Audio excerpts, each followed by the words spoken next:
On day 1, I spawned as a Golden Hydra. Whoa, this is amazing! I looked around and noticed that I was in some sort of cave. I ventured out and immediately saw some scary Dread Knights. There he is! Catch him! No thanks! I scurried away, the men following after me. You come back here! They started shooting darts at me. Ah! One dart hit me and I lost some hearts. Wait, I only have 5 hearts? This is insane! I hurried and tried to get away, but the men were too fast. They surrounded me as I felt my eyes start to close. Perfect. Everything is coming together.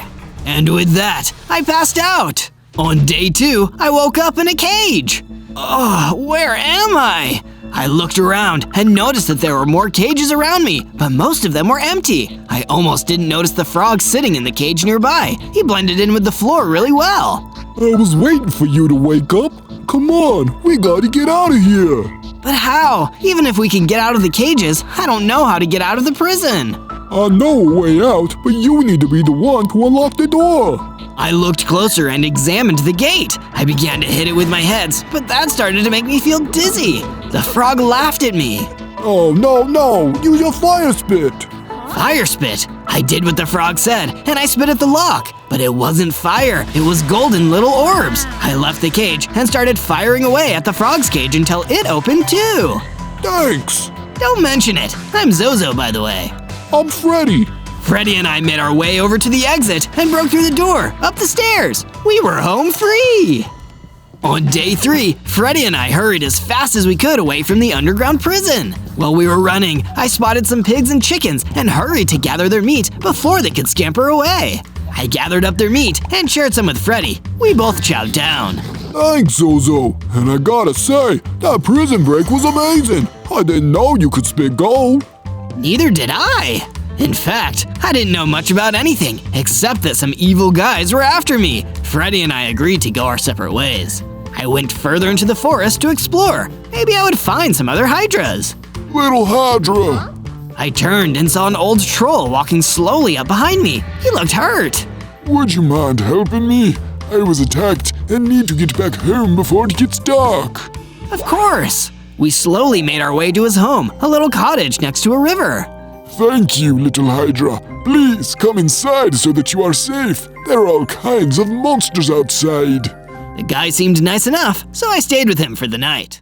On days 4 to 5, I woke up in the troll's house. He had cooked some stew for both of us. Thank you. What did you say your name was? I'm Horace, just a poor old troll trying to make his way in the world. Horace seemed better than yesterday, but still very tired. Is there anything I can do to help you? Actually, I'm more concerned for your safety. You are the Golden Hydra after all. The Golden Hydra? A prophecy was given many years ago by a great seer. She said that a Golden Hydra would be born, and it would be his destiny to either save or destroy the land. Is that me? I believe it is. What should I do? Build yourself a safe house, gather materials, strengthen yourself as much as you can. You need to be at your best. Horace gave me some stone tools and a full stack of oak planks. Use these to start. I hope to hear from you, little Hydra. Be careful who you trust. I left Horace's house to find a good place to start a base. I found a nearby lake on the plains with some nice level ground. I used my stone tools to gather additional material and started working on a modest Japanese-style Gold Hydra base. It may have only been one building for me so far, but there was plenty of room on the plains for this base to expand with more buildings and features. It was all coming together when I heard some men yelling. There's the Hydra! Get him! It was more of those evil Dread Knights! Not today, you goons! I spit my orbs at them, and they all turned to gold. Oh, wow, that is not what I expected. Just then, I felt power rush through me, and I grew into a larger Hydra. Now I have 11 hearts. Nice! I'll beat whoever controls those Dread Knights in no time. On days 6 to 8, I ventured from my base to gather more information. Also, I wanted to see if I could find more creatures that needed shelter from the mysterious villain and his men. I came across some tortoises who immediately tried to run away. Hey, I'm a friend! They looked at me warily. You aren't working with the sorcerer? No, a sorcerer? Is that who's commanding all the Dread Knights? I have nothing to do with him. Look, kid, it would just be better if you left this land. It's not safe for you. The tortoises slipped away, leaving me confused. I decided to go back to Horace's house to ask him about it. A great sorcerer has purged this land and intends to use your power for his purposes. He will stop at nothing to get you. That's awful. What should I do? There is a cave nearby that has some armor and tools that we could use. I was on my way there the other day when I was attacked. That's a good place to start. Sounds like a plan. On days 9 to 10, I hurried to the cave that Horace mentioned and went to explore. Sure enough, there was a chest hidden behind some rocks. Just as I was about to open it, a great hairy spider came rushing out. Ugh, gross! He attacked me, and I was too slow to spit my golden orbs. I took quite a bit of damage. Ouch! I hurried and slithered from the cave. This is too hard. I can't defeat him by myself. Hey, are you trying to get rid of that spider too? A wolf came out from behind a tree. Yeah, I am. Why do you want him gone? He took some of my armor. I'm trying to keep myself safe from the sorcerer's goons. Me too. Maybe we can work together. We came up with a plan and went back down to the spider's lair. The wolf distracted him, and I shot my golden orbs at him. He turned immediately into a gold statue. Wow! We gathered the materials in the chest, and I gave the wolf the reptile armor. Be careful out there. Zozo. Zozo. I'm Lex. Thanks, Lex. Take care of yourself. On days 11 to 12, I returned to Horace. At first, he was happy, but when I told him that I'd given Lex the armor from the chest, he got really mad. The other animals don't matter, little Hydra. What matters is that you're strong. He was acting really weird, but I couldn't blame him. He was probably scared of the sorcerer and just wanted us to be safe. You've done well, but this isn't enough. Now you must travel to the Black Forest and gather more strength potions left there by wizards of yore. This is important, little Hydra. Don't trust anyone besides me. Defeat anyone who stands in your way. I left the house, wondering why Horace didn't want me to trust anyone else. He was probably just paranoid. As I made my way to the Black Forest, I saw some more of the sorcerer's goons traveling along the river. I tried to be quiet and slither away, but they spotted me. It's the Hydra! Grab him! I dodged some of their darts and shot my golden orbs at them. They tried to escape, but after a few shots, they were all statues. Nice! I soon reached the depths of the Black Forest, hoping to gather the potions Horace wanted. On days 13 to 15, I plucked up the courage to enter the sinister Black Forest. At first, there didn't seem to be anyone there, but I kept looking, wanting to find those potions. After just a few moments, I saw a family of hoglins gathered around a campfire, harmlessly warming themselves. Why does Horace want me to defeat these hoglins? They seem really nice. I slithered in, and the hoglins were taken aback. I don't mean you any harm, I'm just curious if you have any armor. The hoglins were cautious, but one answered me. Are you going to try to steal it from us like the others?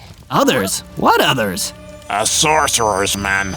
They have tried to steal it before. They want all the armor taken away from the creatures in the land, so they can't fight the sorcerer.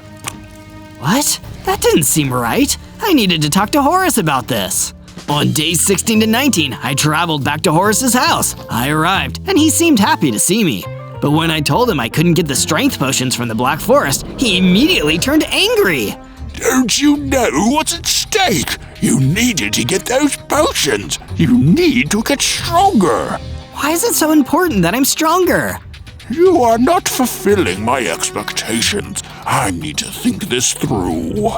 He told me to leave. I did, more confused than before. When I arrived back at my base, Freddy Frog was there. Hey, buddy, it's been a while. Zozo, I'm so glad you're okay. I heard that you met the sorcerer. How did you survive? What do you mean? I haven't met him. All the creatures have seen him hiding out in the woods. He's disguised as a simple old troll.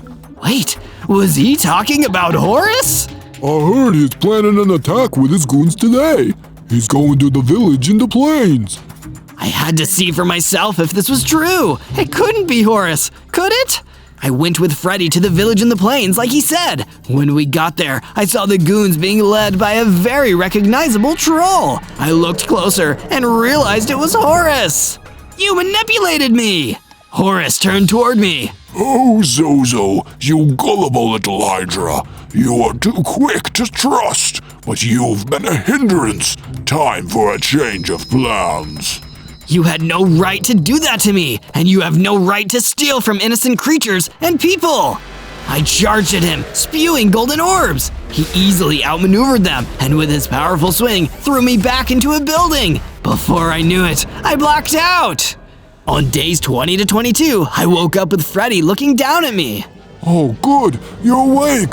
You need to help the villagers. I got up and followed Freddy to the village. Some of the buildings were on fire. Everyone, move away from the buildings! I hurried and spewed my orbs at them, extinguishing the fires. It was definitely not what the villagers were expecting. Whoa, this is amazing. How can we repay you? It might not be safe here anymore. You can all live at my base with me. I have lots of room. The villagers talked amongst themselves for a little while, then readily agreed. We made our way to my base and then gathered some needed supplies for the new houses. It was hard work, but in no time, everyone had a house of their own. Thank you, Zozo. These look amazing. On days 23 to 26, I went back to the cave where I originally spawned. It must have been important, so I figured that I should investigate. I entered the cave and it seemed very normal. I was hoping to find some sort of clue as to who my parents were. It had been a crazy couple of days, and even though I had friends, I wondered if I had family. All of a sudden, I heard a noise coming from deeper in the cave. I explored further and saw another Hydra, but she was being attacked by a group of skeletons. Get away from her! I slithered down and started shooting the skeletons. Within just a few moments, those bags of bones were gone. I turned to the Hydra, but then I felt a power surge through me. I grew, and then I leveled up into an adult Hydra. I now have 18 hearts. I let out a large breath of golden fire. Zozo? The Hydra looked scared of me. No need to be scared. Who are you? I'm your mother. My mother? I'm so glad I found you. Where did you go? I laid an egg and went to find some food, but when I came back, you were gone. I was so worried about you. How about you come live with me? I have a base and it'll be much safer than this cave. She happily agreed, and we made our way in that direction. On days 27 to 31, as my mother and I left the cave, we happened upon Freddy again. Hey, Zozo, do you think you could help my family? He directed me toward a small alcove nearby that had been broken apart. What happened? The sorcerer's goons tried to break our alcove after we refused to leave. We managed to escape before anyone was hurt, but we don't have a home now. The frogs looked very sad, so I offered to build them a new home on my base. Really? That would be great. Thank you so much. With the frogs and my mother in tow, we continued on our way to my base. Once we arrived, we got straight to work, building a pond for the frogs and placing down a bed for my mother. I also noticed that the villagers had planted crops and gathered some animals. They even made a nice path connecting all the buildings. Thanks, guys. You've done some great work here. It was all starting to come together. I will get that Golden Hydra if it's the last thing I do. He is the key to all of my plans. What would you like me to do, Master? I want you to follow him. Make sure he is met with challenges. He needs to reach maximum strength by the full moon. It's vital that you do this. Yes, Master. On days 32 to 35, I wanted to return to the underground prison where Freddy and I were held. If Horus wanted to befriend me, why did he capture me in the first place? That's a good question. Maybe there are some answers at the prison. I asked Freddy if he wanted to come with me, and he readily agreed. We made our way down the tower where we had escaped, and noticed that there were iron golems standing around this time. That's new, and they don't look like they work for Horus. I wasn't expecting you to come back here. I flipped around to see one of the iron golems standing right behind me. Are you one of the guards? Not exactly. I bartered with some of Horus's goons that are corrupt. They agreed to give you to me as a bargaining chip. We weren't expecting you to escape so quickly, however. So you're not my enemy. You just want to sabotage him. Basically. So, Perhaps we can make an arrangement to stop him. what do you have in mind? I'll be in touch. I have some research to do. Just look out for a message from Puck the Honorable. Honorable? You captured my friend Freddy. Sorry, what can I say? I like frog legs. I heard Freddy gulp behind me. Don't worry, I won't eat your friend, but we'll be in touch, Zozo. And just like that, he left without even saying goodbye. Not very polite, but okay. On days 36 to 39, I went venturing into a nearby cave to find some iron ore that could help buff out my equipment. After I found enough, I built a furnace, smelted some iron ingots, and finally made myself an iron sword, iron pickaxe, and some armor. Cool, looking good. I went digging deeper and even managed to find some diamonds. Yes, jackpot! This will be great for some upgrades. Before I could start crafting, I heard a noise and something hit me. I turned and saw a skeleton moving around, trying to shoot me again. I spewed my golden fire breath at him. Nice. The skeleton froze, but not before dropping his bow. I picked it up and realized it was enchanted. Infinite arrows. Sweet. I returned to my base with the supplies and the bow, hoping to upgrade some of my items and the houses. One of the villagers approached me. Zozo, do you think you could help me with something? Sure, what is it? Bradley, and it's about our home. I thought I had gathered everything when we came here, but I left something important there. Would you come with me? I don't feel safe going by myself. Of course, let's go! On days 40 to 43, Bradley and I ventured back to the village on the plains. We hurried to the house to grab his item. What is it you needed so badly? He rummaged around his room under his bed and then whooped in victory. Got it! Is that a paintbrush? Yeah, it's my lucky paintbrush. Are you serious? It's important to me. I shook my head. What a weird kid. But hey, at least he has it now. All of a sudden, I heard a noise outside. Shh, I think there's someone here. I looked out the window, and sure enough, there was some of Horace's goons rummaging around. But they weren't alone. They were being led by a terrifying yak this time. We tried to sneak out quietly, but Bradley made a noise, and they spotted us. Smooth move, Bradley! The goons charged at us, and I started to spew golden fire. Within just a few moments, we had nearly taken out all of the goons. The henchman just stood, watching us. Then after a moment, he ran off with the remaining men. Coward! We looked around and noticed the goons had dropped a few healing potions before I had frozen them into gold. Nice! Now we have a little bit bigger of a potion stash, just in case. Sheesh, that was awesome! Was the paintbrush worth it, Bradley? Absolutely. On days 44 to 49, Bradley and I traveled back to the base. Once we arrived, I found a note on my door. Puck the Honorable sent me a message to meet outside my base near the river. It didn't take me long to find him. I've been doing some research about Horace and his plans. I think that if you are able to create a certain item, you can overpower Horace. Great! What is it? An amethyst sword. It's the one thing that will harm Horace, even if he reaches the full extent of his magical powers, and it may just save your life. What do I need to do? You'll need to gather 2 amethyst crystals and a stick. That's all you'll need to make it, though I can't promise those crystals won't be guarded by an incredibly dangerous mobs. Great. Sounds like a walk in the park. What? You expected saving the world to be easy? No, I just wish I hadn't been duped by Horace in the first place. Don't beat yourself up, kid. You'll get the hang of it. Puck handed me a paper with some instructions on it.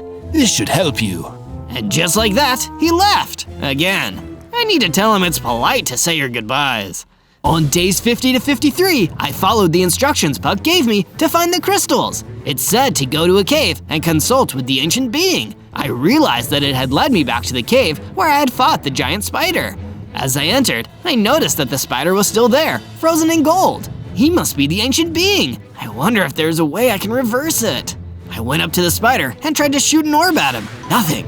A fire breath, and also nothing. Then I tried to punch him. Suddenly, he turned back into his normal self. He looked down at me angrily. How dare you freeze me? I'm sorry. I was manipulated by the sorcerer to steal your items. But you did steal some of them from the wolf. He softened a little. I did. I was desperate and needed extra protection. Clearly it did not work. What do you want? I was told that you have information about amethyst crystals. Yes, I was once a guardian of a great multitude of crystals, but I was forced to leave when the cavern was ambushed by an evil warden. It has been a great many years since then. Can you show me where it is? I cannot.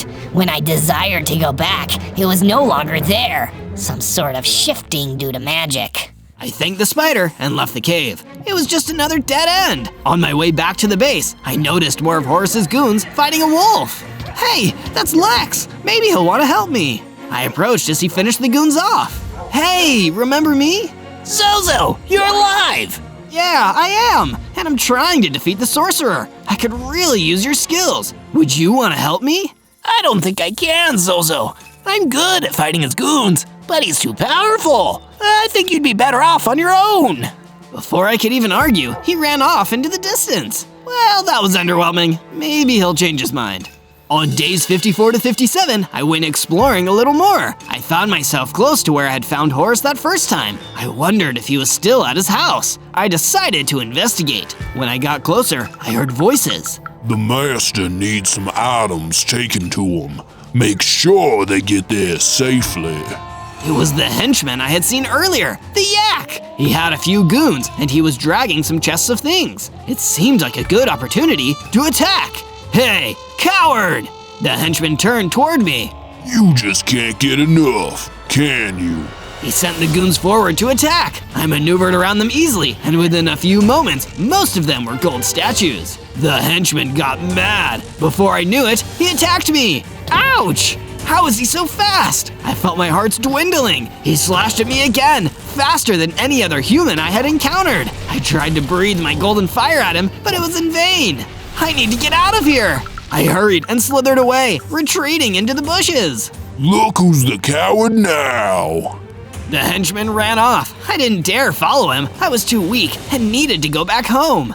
If I can't defeat just one henchman, how am I supposed to defeat a sorcerer? He managed to take out a few of your men, Master, but he could not withstand my blows. He is not even close to being ready.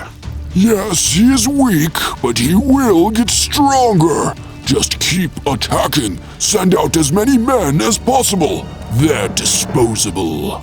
Will do, Master. On days 58 to 62, I made it back to my base. I was met with a much-needed surprise. Zozo, we made you something, sweetie. My mom led me to the edge of the base. Whoa, is this a statue of me? It was a Hydra, but it wasn't completely gold. It was more of an orange color. Actually, it's a statue of your father. My father? I wanted to tell you earlier, but I didn't know if you were ready. He died right before you were born. He was trying to protect us. He couldn't wait to meet you, Zozo. I looked up at the statue. It's amazing. It's not done yet. We still need some more quartz for the teeth. Would you like to help us? Of course. I headed to the desert where I had previously seen some ruins made out of quartz and collected those materials for the statue. After giving the quartz to Mom, she quickly added the teeth to the statue, and now it truly looked magnificent.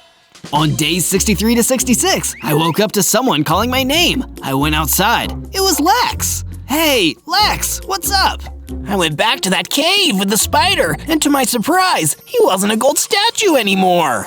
Oh yeah, I should have warned you. No harm done. He actually told me that you were looking for a cavern with amethyst crystals in it. I think I might actually know where that is. Really? Show me. Lex led the way to a small desert. We finally arrived at what looked like a rock formation with a door. Great, let's just push open the door and head inside. We tried to push, pull, and roll, but the stone didn't budge. I even tried my golden fire on it. No luck. Maybe there's a special combination or code word? Maybe, but I have no idea what it might be. It was disappointing, but now I knew where it was. At least I could come back to it later. Let's head back. How about you stay with us? You don't have to be alone, Lex. He sighed. I know, I was wrong and scared, but I know you're our best chance at stopping the sorcerer. Thanks for not giving up on me. Of course, that's what friends do. Lex smiled and we headed home. On days 67 to 70, Bradley approached me again. Hey, Zozo, do you think you could help me with something else? Is it another paintbrush, Bradley? No, actually. I wanted to practice shooting with the bow I have. Do you think you could help me with some target practice? Of course. Where did you have in mind? There's actually an archery area near my old house. Maybe we can even bring some of the stuff back to the base. That sounds like a great idea. We headed back toward Bradley's old home. When we got there, we noticed some movement outside the houses. Hey, those are the tortoises I met earlier. They told me to take a hike. Maybe we should go. Then I noticed the tortoises were fighting each other over some food. I approached carefully. Hey, friends, remember me? Ugh, you again. We don't need your help, Hydra. You're just making things worse for us. The sorcerer and his goons have driven us out of our homes, and now we hardly have food. The leader came toward me and snapped his teeth. I don't want to hurt you. He snapped at me again, and I had no choice but to spew golden fire at him. After he turned into a statue, I punched him. He quickly came back to life, looking surprised. Why did you do that? Like I said, I'm not here to hurt you. In fact, we would love for you to stay at our base. It's safe and there's plenty of food. There's no need to fight each other. Thank you, Hydra. We are in your debt. On days 71 to 74, we made it back to the base. This time, we were met with an unwanted surprise. My mom rushed out to us. Zozo, they're attacking the base. We need your help.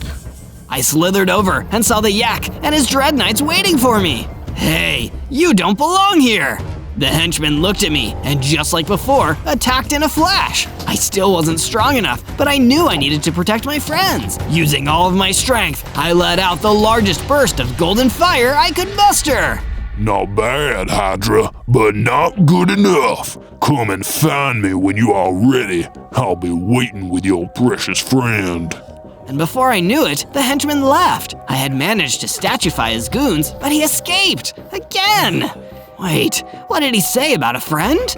I slithered inside as fast as I could and realized that my mother was nowhere to be found. Mom? Mom! He took her, and I had no idea where she went. I retreated to my house, blind with rage. And then I started to cry. This was all too much.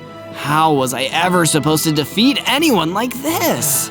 I stayed in my house for a while, not letting anyone in. Finally, after a long time, I heard a knock at the door. Zozo, it's Lex. We have something to show you. I reluctantly left the house, not wanting anyone to see me like this. But they needed someone, and I needed to be strong for them. Lex showed me that they had fixed up the crops, bred the animals, and improved the security by building some walls. Great! Thanks, Lex. That's not all. He turned me toward the statue of my dad, and I realized there was a smaller version next to it. It was of my mom. You'll get her back, Zozo. We believe in you. I didn't know what to say. I just nodded. And you are sure he is getting stronger? Yes, Master. He is almost to his full form. Excellent! Then the plan is working. The mother will eventually bring him to us. Good work. Thank you, Master. On days 75 to 78, Puck the Honorable left me another note. I met him at our customary spot next to the river. Hello again, Zozo. What do you want, Puck? Someone's in a hurry. I have important information and a gift for you. I hear you are having some trouble with Horace's henchmen. I have some important information. His whereabouts. He actually lives very close to Horace. It's a bit hush-hush, but I have my ways. He handed me a map, and I went to grab it. Be careful, Zozo. You don't know what you'll find there. Give me the paper, Puck. Do not lose yourself along the way. Remember what you are fighting for. I know what I'm fighting for, Puck. My mom has been taken by those creeps, and I intend on saving her. Then I'm going to put the henchmen and Horace in their rightful place. Puck handed me the paper. Good boy. Now go get your mother back. On days 79 to 84, I raced to the henchman's house. If there was a chance he had my mom, I was going to find her and defeat him once and for all. I followed the directions and found myself outside of a large wall. Inside, it was a modest-looking house. This is where the henchman stays? Quite a cozy home he made for himself. I snuck around to see if he was inside, but I didn't see anything. Suddenly, I felt a gust of wind. The yak was standing right behind me. Come to retrieve your mommy? Coming after me was one thing, but involving my mom was a step too far. Your mother gave you everything, and you still can't save her. I'm going to beat you, Yak, for her! I felt a power grow within me, and I leveled up into a fully grown Hydra with 50 hearts. I got bigger, stronger, and even gained the Claw Strike ability. No, this isn't what was supposed to happen. Horace promised me I wouldn't be defeated by you. Be careful who you trust, henchman. And with a swipe of my claws, I defeated him. He burst into golden sparks and was gone. Zozo! I looked and saw my mother coming toward me. She'd managed to escape. Mom, did he hurt you? I'm fine. I'm so proud of you. Look at how strong you are. You look so much like your father did. I'm so glad you're okay. Come on, Mom, let's get you back home. Oh, and before we go, I found this while I was imprisoned. I figured you might want it. It was a golden key. On days 85 to 89, my mom and I arrived back at the base. Everyone was so happy to see my mom, and they ushered us over to the statues. We almost finished it while you were gone, but we wanted you to put on the finishing touch. Freddy handed me a few glowstone blocks, which I added to my dad's statue, completing his fire breath. It was perfect. And I have more amazing news, Freddy! The golden key my mom found at the henchman's base. I think it's literally the key to getting into the Amethyst Crystal Cave. The henchman and Horace must have known that the amethyst sword could foil his grand plan. That's why he had the key to unlock the cavern. I've got to get over there now! I rushed out of the base toward the desert. As I arrived at the door, I felt my heart leap. This is it. It's finally coming together. I used the golden key to open the door. Here I go. I made my way down the dark tunnel, which eventually opened up into a cave system. Inside were hundreds of glowing amethyst crystals, all being watched over by a warden. This isn't going to be easy. I got right behind it, and before it knew what was happening, I let out a large burst of golden fire. He let out a terrible scream, but he didn't turn into a statue. I took a swipe at him with my claws instead. This time, he screamed in agony. I kept swiping, avoiding his blows as best as I could. My hearts were dwindling, but after just a few more moments, the warden was gone.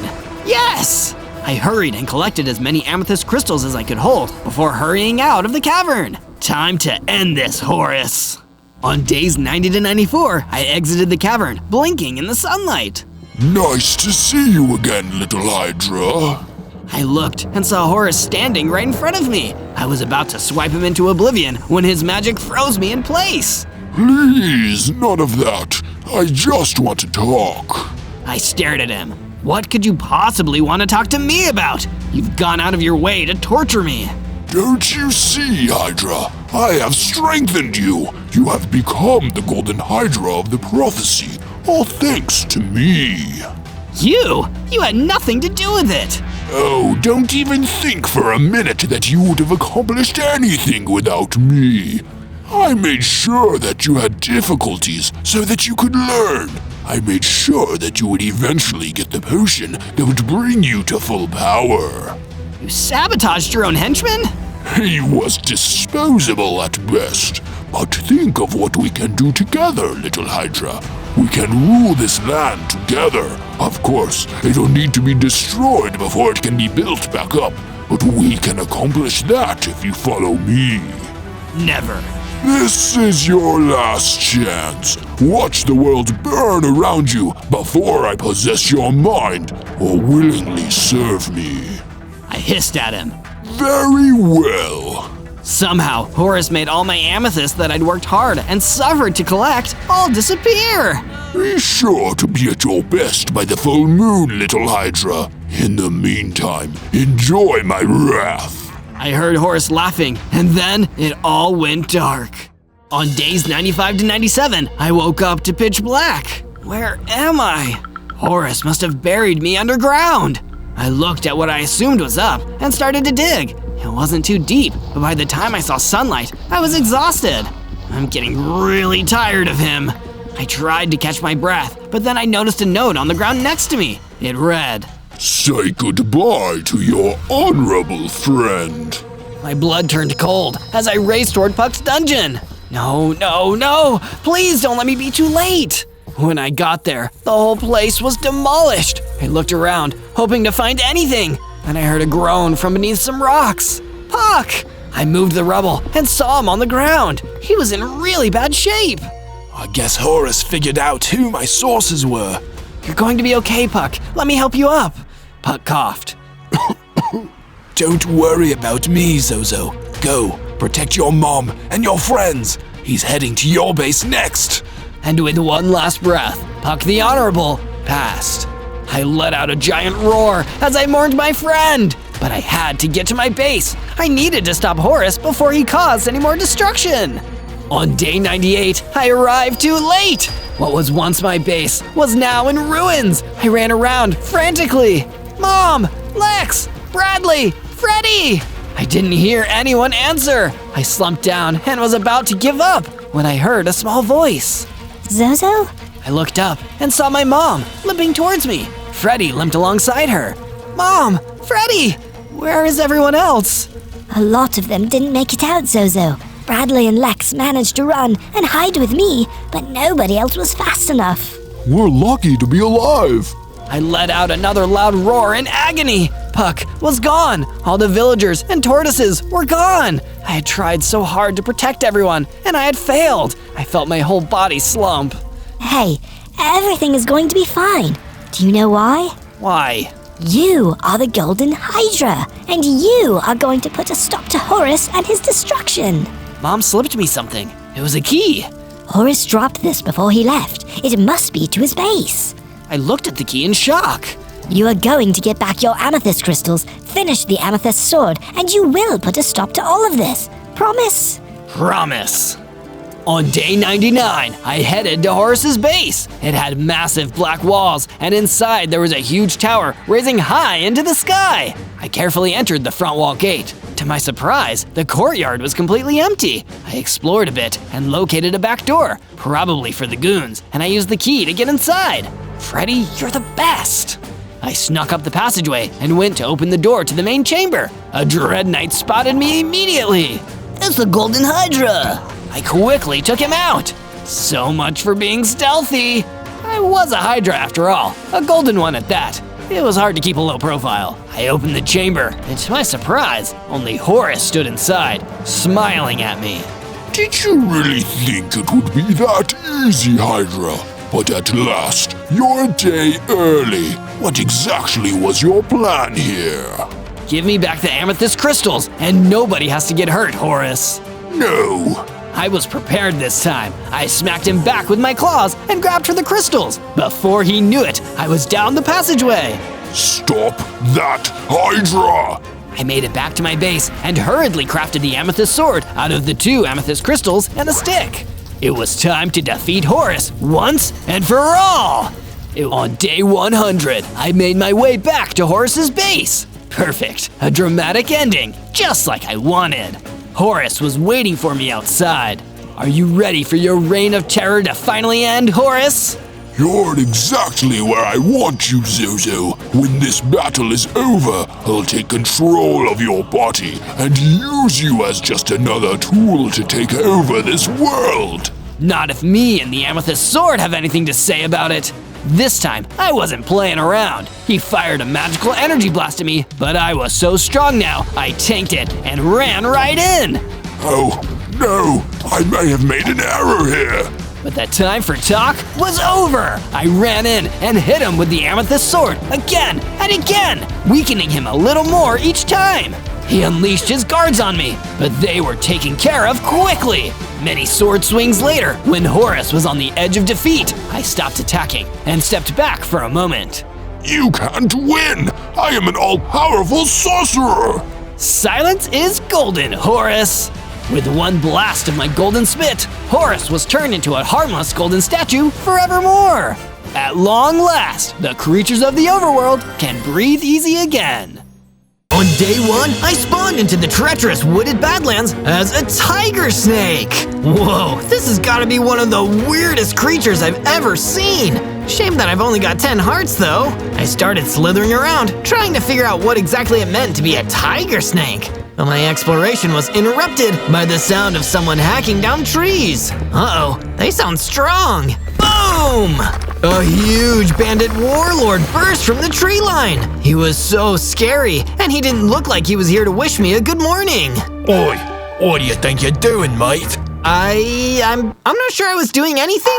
I'm Zozo. I just got here. Do my eyes deceive me? Are you some kind of snake tiger? Technically a tiger snake, but pretty much. That's not fair. Combining a tiger and a snake? That's OP, mate. I can't let that stand. So me and my oogly boogly boys are gonna have to chop you into pieces. You'll have to catch me first! I slithered away as fast as I could, which, lucky for me, was actually really fast. I managed to outrun the bandit warlord by weaving through the Badlands, but he wasn't the only one after me. I saw barbarians running behind me, trying to catch me. They were fast, but I was still faster. If those guys caught me, I knew I'd be doomed. In the end, I was able to get away by the scales of my teeth and hid. I'd figured out why the bandit warlord and his oogly boogly barbarians wanted to kill me in the morning. On day 2, I started to further explore the wooded Badlands. So a gang of really scary dudes are after me, and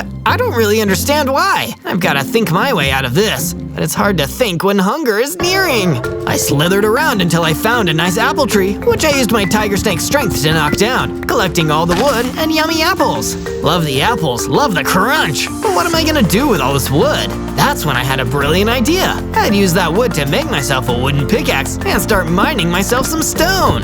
With that, I made myself a stone pickaxe and a stone sword. And I couldn't have had better timing, because a barbarian suddenly appeared. Yeah, there you are. We've been looking all over for you. If I'm the one to destroy you, the bandit warlord will promote me to second in command. I'll be way better than that jerk, the brigand. Sorry to rain on your career aspirations, barbarian, but I'm not gonna let myself be a step on anyone's ladder. I attacked him with my stone sword, slashing away. It was a tough fight, but before I knew it, I defeated my first enemy. Maybe the bandit warlord was right. I might be a little OP. I spent the rest of the day mining more stone and building myself a basic house with one room and a bed, so I could finally get some rest. On day 3, I decided to go exploring, seeing if I could find some more materials in other biomes. That's why I slithered into the beautiful cherry blossom forest. Wow, this place is gorgeous. I kind of regret not starting to build my base here, but I soon found there was a good reason why I shouldn't have made my base there. It was home of the bloodthirsty brigand, one of the bandit warlord's deadliest henchmen. So you're the tiger snake. When the warlord told me about you, I was expecting something much more impressive. Not just a sad little malformed freak. Oh, you're so going down for that, dude! But as much as I wanted to defend my honor, the brigand was just too strong. I couldn't fight him. I could only give up, turn around, and run away to survive. That was so embarrassing. I can't believe I got defeated like that. I still need to get so much stronger. I believe I can help you there, young warrior. Who said that?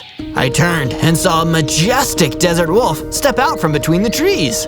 I sense greatness in you, Zozo. I am a guide to those with the potential to be warriors for good and justice. With my training, I believe you can become as strong as you were meant to be and bring an end to the bandit warlord's empire of fear. That sounds like exactly what I need. Come back to my base with me, Desert Wolf. We'll talk more there. From day 4 to day 5, I returned to my base with the Desert Wolf. I decided to build him a house right next to mine, so he could come and talk to me anytime he liked. I find your eagerness to begin your training to be incredibly encouraging, Zozo. Thank you for building me my own room. Of course, Desert Wolf. Just let me know if you need anything. I left the Desert Wolf alone to meditate in his room, but while I was chilling outside, admiring the construction work I'd done, another barbarian came running towards me. Tiger Snake, I will annihilate you in the name of the bandit warlord! But thankfully, he didn't annihilate me. Instead, I pulled out my sword and annihilated him. And when he was gone, he dropped a bow and a few arrows that I picked up. Finally, I have a good long-range attack. From day 6 to day 8, I decided to build a little pen for my sheep so that I could collect wool later on. Afterwards, I returned to the wooded Badlands in search of some sheep. Sheep would be perfect. It's so cold this time of year. I could really use some wool. After over a day of searching, I found a flock of sheep and shepherded them back to my base. While I was out in the Badlands searching for even more sheep to shepherd, I ran into the worst possible person I could run into, the bandit warlord himself. So you must live in the wooded Badlands. Good to know. Though you won't be living here for long, or living at all, 'cause I'm gonna destroy you. Not so fast, warlord. I'm armed. Check out my cool new bow. That is certainly a cool bow, Zozo. How does it compare to mine? That's when he pulled out a crossbow and shot out a fully loaded firework, and all I could do was run. And as I was running away, he kept firing explosive bolts at me. This is bad. I need to get out of here. Lucky for me, slithering in a serpentine maneuver came naturally. I was able to escape without getting hit, but I knew that the next time I faced him, I might not have been so lucky. From day 9 to day 10, I returned to my base, feeling beaten and battered by my one-sided battle against the bandit warlord. But when I returned, I saw something incredible, the start of a statue. I couldn't tell what it was meant to be yet, but just looking at it filled me with surprise and awe. Wow, I wonder what it's going to be. What do you think? If you can guess, give me a hint in the comments. I immediately ran over to my friend, the Desert Wolf, to ask how this had happened. I felt as though you needed some inspiration on your grand quest, Zozo. It isn't easy to have the weight of the world bearing down on you. I thought a monument to a certain phrase would help you see straight. Thank you so much, Desert Wolf. I feel so lucky to have you on my team. The statue isn't the only thing I've done. I made a few base upgrades, a new house complete with a storage room and a training room. They should come in handy along your quest for victory against the bandit warlord. Oh my goodness, that's awesome! I can't even begin to tell you how helpful that'll be. This day just keeps getting better and better. From day 11 to day 12, the Desert Wolf and I were hanging out in the training room. I was working on improving my fighting and slithering skills, while Desert Wolf gave me his sage advice. Villain you are up against is full of insecurity, Zozo. What do you mean by that? He and his band of brutish barbarians rule this land through fear. Nobody is brave enough to stand up to them. But those who rule through fear walk on thin ice. The second people stop fearing them, their rule crumbles. So that's why he's worried about me being OP. If I make it look like he's not so scary anymore, he won't be able to rule over all his bandits. Exactly. This battle is not just one that must be won physically. It's a battle of the mind. You've already rattled him. Keep going. Keep getting stronger. And eventually, you will ensure that his empire of cruelty and fear falls. From day 13 to day 15, I was ready to start putting my new knowledge and training to good use in the Cherry Blossom Forest. I needed to be scarier than the bandit warlord, and the best way to send a strong message was to take out one of his toughest henchmen, the brigand. I made a beeline for where I first saw him, and sure enough, he was there, still looking as mean and smug as ever. The weird little freak of nature is back! Did I not kick your butt hard enough before? Guess I've gotta show you your place all over again. All you guys love to talk and talk and talk about how cool and tough you are. How about you put your money where your mouth is? Okay, weirdo, let's do it! I crossed swords with the brigand, taking him on with all my might. This time, I had the strength of my goal behind me, and when the dust had cleared, the brigand was defeated, and I'd won the day. I feel like I'm stronger than ever. Wait, what's that weird feeling? I'd gained enough XP to level up. I got bigger, stronger, and suddenly I had 30 hearts. But that wasn't all. I'd gained a new power, the ability to stretch myself and look longer. I bet this could come in handy somehow. From day 16 to day 19, still feeling confident after defeating that evil brigand, I decided it was time to treat myself to an equipment upgrade. That's why I hunted through the wooded Badlands until I found the perfect mining cavern. I bet they'll have some iron down there. I ventured deep down into the mine until I found a rich vein of iron ore that was ripe for mining. I dug it up and collected as much iron ore as I could, then started to leave the cave. But I wasn't alone down there. I saw some freaky old Forsaken blocking the exit. There were a lot of them, and I didn't feel like taking the risk of taking them all out at once. I slithered through them and escaped the cave, heading straight back to my base. There, I used a furnace to smelt the ore into ingots and made myself a brand new iron sword and iron pickaxe. That was a risky trip, but it paid off. From day 20 to day 22, I woke up with the Desert Wolf standing at the foot of my bed. Zozo, it is time for you to prove your mettle once again. What? What's happening? Your enemy, the bandit warlord, is at the gates. He's here alone. I believe he wishes to defeat you. Well, I better go and see him. I slithered out of my room and saw the bandit warlord standing right there. He looked scarier than ever, with his sword and his firework crossbow. I didn't know if I could win this fight. Hello, Zozo. Fancy seeing you here, right? I was trundling along, looking for a weakling to destroy. And as luck would have it, the very weakling I wanted to destroy fell right into my lap. I should buy a lottery ticket after this. Are you sure that you're so lucky, Warlord? Or is it all just talk? Attack me and find out, wimp. I didn't want to. Even with my new hearts, I didn't feel confident that I could win in a one-on-one fight with the bandit warlord. But I had another potential plan. Okay, we'll fight. But first, let me enter my ultimate power form. I used my stretching ability to make myself look huge. That's when the bandit warlord started to look nervous. On second thoughts, I left the laundry out. And I'm expecting a delivery at the bandit base. Rain check, I'll destroy you another day, Zozo. The bandit warlord ran off. My plan worked. I'd intimidated him. In that moment, I realized there were more ways I could win than just with raw power. Just like the Desert Wolf said, it's a battle of the mind. From day 23 to day 26, I was tidying up around my base when I spotted a frontiersman cap on the ground. Oh hey, someone must have dropped this here. I'll just try it on. When I put the cap on, I felt faster all of a sudden. I felt sneakier. I think this cap increases my sneak speed. This is awesome! I hope whoever lost this doesn't miss it too much, because this is gonna be a huge help. I decided to double check around the spot where I found the cap, just in case there were any upgrades I missed. I didn't find any, but I did find a note. It says, "Don't forget to search ZOZO for more amazing adventures." Sounds like pretty good advice. From day 27 to day 31, the Desert Wolf came to see me. Zozo, I have something of the utmost importance to show you. I have made an addition to the statue. I followed him to the statue, and I still couldn't quite tell what it was, but it looked pretty good. This is really coming together. I am honored you think so, and yet something troubles me. The statue seems incomplete. What would you suggest? That's a great question. I think it could use a little bit of crying obsidian. It's pretty great, but that'll give it the extra spark it needs. A wise choice indeed. You have risen to the challenge once more, Zozo. You traveled to the oasis to gather some. Yeah! So I ventured out to the oasis. I was just exploring and minding my own business when I encountered one of the oogly boogly barbarians. In the name of the bandit warlord, I'm here to destroy you! I'd prefer it if you didn't. He attacked, but I held my own, and I was able to defeat him. Once the barbarian was taken care of, I was finally able to do what I had came to the oasis to do in the first place, gather some crying obsidian. This will make a great addition to the statue.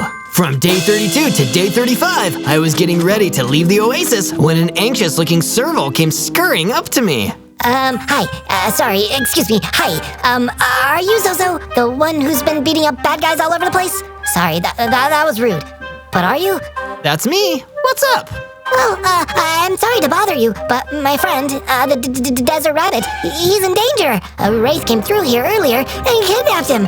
But if you're too busy to help, don't worry about it. I don't want to be a bother.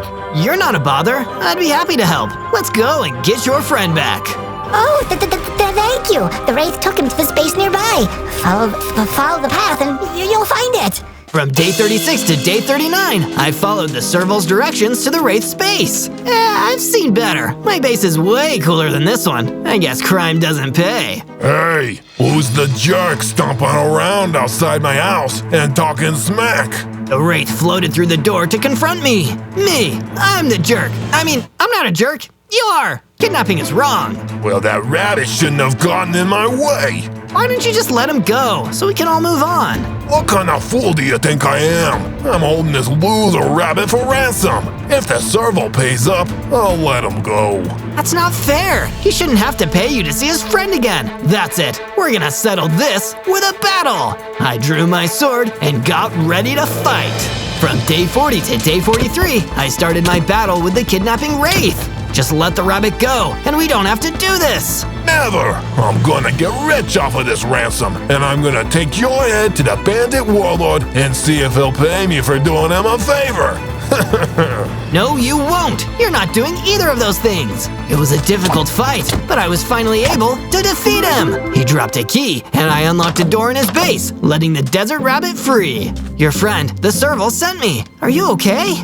That was pretty scary. But I'm not hurt or anything. Nothing a nap, a meal, and a hug from my best friend can't fix. I led the desert rabbit back to the serval and watched the two best friends have a tearful reunion. You're okay. Oh, I'm so glad. I'm sorry I couldn't pay the ransom. I'd do anything I could to save you. Thank you for your help, Zozo. Thank you. From day 44 to day 49, I took all of the crying obsidian I had gathered and brought it back to my base. When I got there, the desert wolf was waiting patiently for me. Welcome back from your arduous journey, Zozo. I'm glad to see you were successful. I shall take this crying obsidian and incorporate it into the statue at once. While he was working on the statue, I decided to make some improvements to the base too. Why should he be doing all the work? I can also make this place better. Let's see. I bet a new perimeter wall would help. I spent a while constructing a wall around the perimeter of the base to keep invaders out. When I was finished, I took a step back and admired my hard work. This looks great! Time to check in on that statue. When I reached the statue, the desert wolf had finished adding on the crying obsidian. Wow, it's really coming together. I can't wait to find out what it is. From day 50 to day 53, I was hanging out of my base, enjoying the new improvements, when I suddenly heard a commotion coming from outside. I followed the sound and saw a bunch of barbarians run towards my base. Oh no! In the distance, I could see the bandit warlord hanging back while his oogly boogly boys did the dirty work for him. How do you like me now? Not very much, I wager. Huh. Come and face me yourself. Don't just hide back there like a coward. I'm not scared. I just don't feel like walking all the way over there. Yeah, much better to let my oogly boogly boys mess you up instead. He then talked to one of his minions. Say, boss, what should we do with this random wolf here? Oh, let's take him. I haven't had a good hostage in ages, and kidnapping is so much fun. Let's go. Ta-ta, Zozo. I hope you're getting used to losing, cause it's gonna keep happening. One of the barbarians took the desert wolf away. Toodaloo. The bandit warlord disappeared, leaving me with the remaining barbarians. I had no choice but to fight my way through them, so I did. I got my sword and I slashed left and right, knocking down every barbarian until none of those oogly boogly boys were left standing. Whew, that was a tough fight. As I took a second to catch my breath, I felt my hearts increase to 50. I also felt a huge burst of energy. I ran up to a piece of nearby wall and started climbing it. Whoa, I couldn't do that before. From day 54 to day 57, I was feeling excited about my new ability to climb walls. But the excitement didn't last long, since the desert wolf was nowhere to be found. I wish I knew where they took him, or how I can get him back. Before I could figure out a rescue mission though, I needed to fix up my sword. So I did just that. Using an anvil, I quickly repaired my sword. Now, who do I know who has experience with kidnapping and rescuing their friends? Wait a second, I remember someone. To the oasis! I returned to the oasis and tracked down the serval I helped before. Oh, hi, Zozo. Is something wrong? Something's very wrong. My friend was kidnapped, and I don't know what to do next. Oh, geez. Well, you're the hero, not me. I don't know. Who kidnapped them? The bandit warlord did. Oh, no. His oogly boogly boys are so strong and scary. But I do know where they might have taken your friend. I bet they're in the Weeping Mire. But you'll need better gear before you go there. I don't want to be rude, but iron won't cut it when you're on the bandit warlord's turf. I'm sorry. Thanks for the advice. I'd better find some stronger weapons then. From day 58 to day 62, I ventured down into the mine, deeper than I'd ever gone before, and started searching. After a little while, I found some diamonds. Jackpot! I dug up all of the diamonds and was getting ready to carry them back to my base when a huge tarantula suddenly crawled out of the shadows and jumped at me. Ah! Get back! But it didn't get back. It tried to bite me instead. I dodged just in time, climbing up the wall of the cave to get away from the spider. Next, I got my sword and attacked, jumping down from the wall and catching the tarantula by surprise. Gotcha! I was able to defeat the tarantula and escape from the cave without taking any damage. Phew, that was close. Now, time to use these diamonds. I crafted a diamond pickaxe and a diamond sword. These will be perfect. Time to make a plan. From day 63 to day 66, I took a look at the statue that the desert wolf had been working so hard on. I promise, I'll get you back safe and sound. I will! You'll be able to finish this statue, my friend. I wanted to work on the statue, but it made me too sad to do anything without the desert wolf. I need to be brave, so I can rescue him. No time to get discouraged. I have to remember my mission here, and you have to remember to subscribe to the channel for more Zozo stories and awesome videos. With that, there was no more time to sit around and miss the desert wolf. I had to go and get him back. From day 67 to day 70, I traveled to the Weeping Mire in search of the bandit warlord's base. Okay, you creep. Where are you hiding, my friend? I used my speedy stealth to sneak around the place, looking for a way in. I spotted an entrance, but it was being guarded by a bunch of barbarians. There are a lot of them, and only one of me.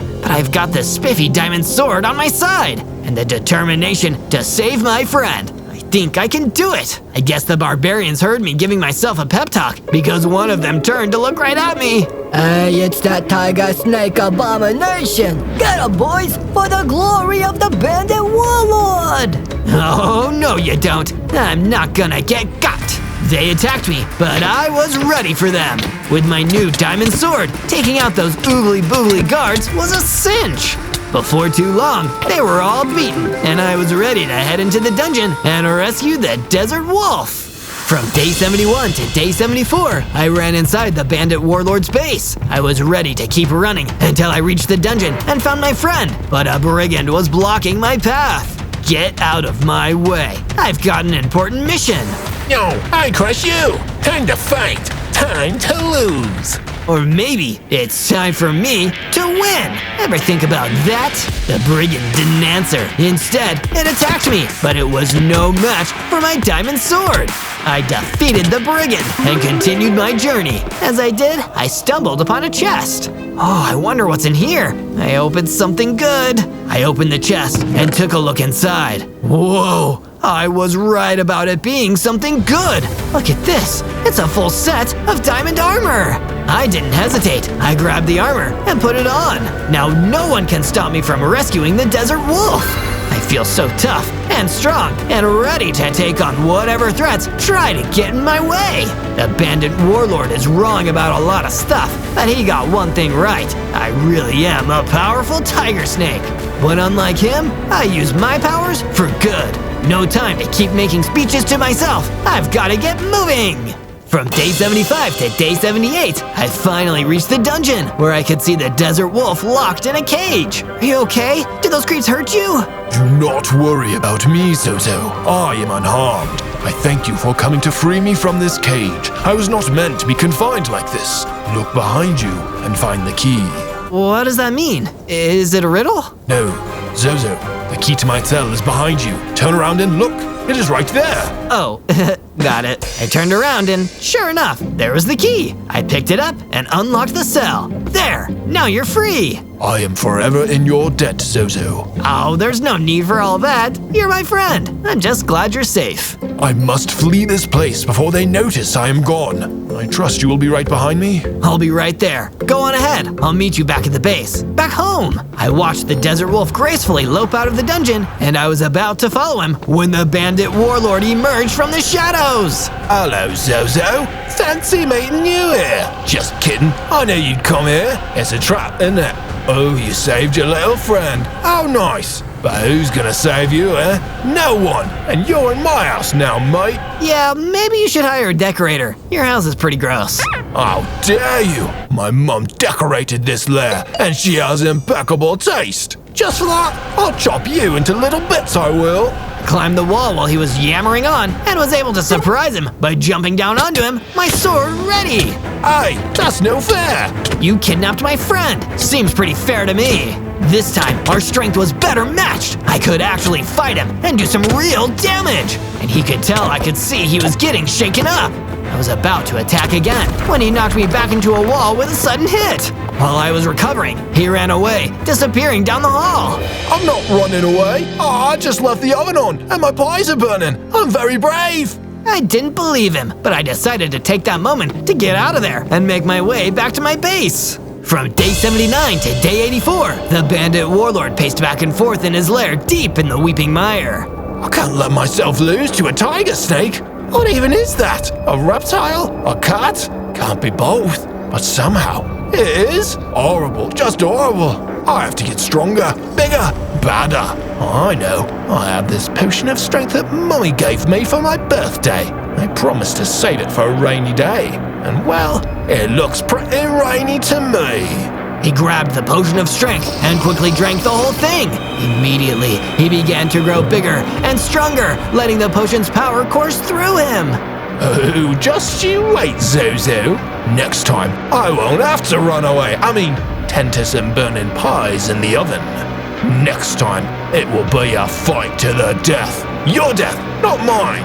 From day 85 to day 89, I made it back to my base. I can't believe that bandit warlord keeps running away from our fights. What a dweeb. I needed to get out of there though, so I could come check on things back here. Desert Wolf, did you make it back? Yes, Zozo, I am here. And I have something wonderful to show you. The statue is finally complete. I hope that it will inspire you to achieve your goals and complete your hero's journey. I walked over to where he had been building the statue, and my jaw dropped. It was a tiger's face. Wow, it's amazing. I find this symbol to be deeply meaningful, not just because of your tiger-like nature, but because of what it represents. It is the thrill of the fight. It is the ability to rise up to the challenge of a rival. It is the survivor watching his ultimate goal with the eye of the tiger. That's beautiful. Thank you so much. If only I could be sure how to finally defeat the bandit warlord when he keeps running away. Simple. Do not let him run away next time. Be brave, be true, stand and fight, even as he tries to flee. Only then will you at last be victorious. Also, I believe that there is a potion of power hidden in the oasis. Drink of it, and it will prepare you for the final battle. From day 90 to day 94, I listened to the Desert Wolf's advice and returned to the oasis. When I got there, I saw a barbarian had gotten there first. The boss will be thrilled I found this potion of power for him. All I need to do is open this chest. Hey, wait a second. I need that potion. And find its keepers. How about I fight you for it? Sure, I could use a good victory. He was pretty confident, but he shouldn't have been. With my diamond sword and my new set of armor, I was much stronger than I had ever been before. I beat you oogly boogly boys without all this new gear and training. It'll be a piece of cake now. I was right, too. It was a quick fight, and like a piece of cake, winning was pretty sweet. With the barbarian out of my way, I opened the chest and found the potion of power inside. Great! I'll hold on to this until I absolutely need it. From day 95 to day 97, I traveled back to my base, feeling more and more confident with each passing day. I'm starting to think I could really do this. The Desert Wolf was right. I'm going to complete my hero's journey and defeat the bandit warlord. I feel like I'm watching him with the eye of the tiger right now. While I was thinking about that, the serval came to visit me. Hi, excuse me, is Zozo home? Sorry to bother you. Hi, I'm here. Not a bother at all. What's up? The serval approached me. Well, I heard you were getting ready for a really big fight, and I found something I thought might help you. Not that you need any help. I'm sure you're very capable, totally on your own. But I thought you should have this, in case you want it. If you do... He handed me a full set of netherite armor. This is the most amazing armor I've ever seen. Thank you so much. What an incredible gift. You're sure? You really like it? I kept the receipt. You can totally exchange it if you want to. Oh, it's perfect. I'll wear this when I head into battle. With it on, I'll be protected from whatever the bandit warlord throws at me. Good luck, Zozo. Not that you need luck. Geez, I'm sorry. I put my paw in my mouth again. I'm so rude. What I'm trying to say is, I believe in you. Message received, my friend. Message received. On day 98, I spent my time preparing for my final confrontation with the bandit warlord. I tried on my new netherite armor, practiced with my sword and bow, climbed walls, and practiced being quick and stealthy, just like a tiger in the wild. I'm feeling really prepared. I think it's now or never, and I'd rather it be now. I've learned a lot about being a tiger snake, and I think the only thing left to do is make sure to search for Zozo videos by typing ZOZO and leave a comment about who you want to see next. And defeat the big bad, of course. On day 99, I said goodbye to the Desert Wolf, took one more look at the tiger face statue, and traveled back to the bandit warlord's lair in the Weeping Mire. Okay, I was waiting for the right moment, and I think this is it. I grabbed the potion of power and drank it. Immediately, I felt it starting to work. I grew bigger and stronger. My heart's increased to 100. I feel awesome. I feel powerful. I feel like a tiger and snake combined. I shouted with excitement, and a blast of fire came out of my mouth. And I've got fire breath too! What am I waiting for? Let's go! With all the confidence of a big strong tiger snake, I strode into the base until I finally found the bandit warlord. Hello, Zozo. You might notice I look a tad different. I had a potion, and it's gone and made me big. Wait a minute, you're bigger too. No fair! That's no fair! Oh, what's that? Me mum's calling me. I've got to go, no time to fight right now. You're lying. I won't let you run away from another fight with me. You've done too many terrible things. We're finishing this now. Okay, just let me... Ha! I tricked you! Just like that, he rushed at me and attacked. He caught me by surprise, but my new armor protected me from damage and gave me time to blast him with my fire breath. He definitely wasn't expecting that. After the fire breath, he was dazed and confused, and definitely wasn't ready for my next move when I attacked with my sword. You tried to scare me, but you were just a bully, a cowardly bully. You always were. Well, you're not gonna bully anyone anymore. And with that, I struck a final blow, and the bandit warlord fell! On day 100, I arrived back home at my base, victorious and happy. I did it! I finally did it! Wonderful news! Tell me, how does it feel to be a hero? It feels awesome! And what will your next quest be? I don't know, but right now, I want to kick back and relax with my friends for a little while. Can we do that?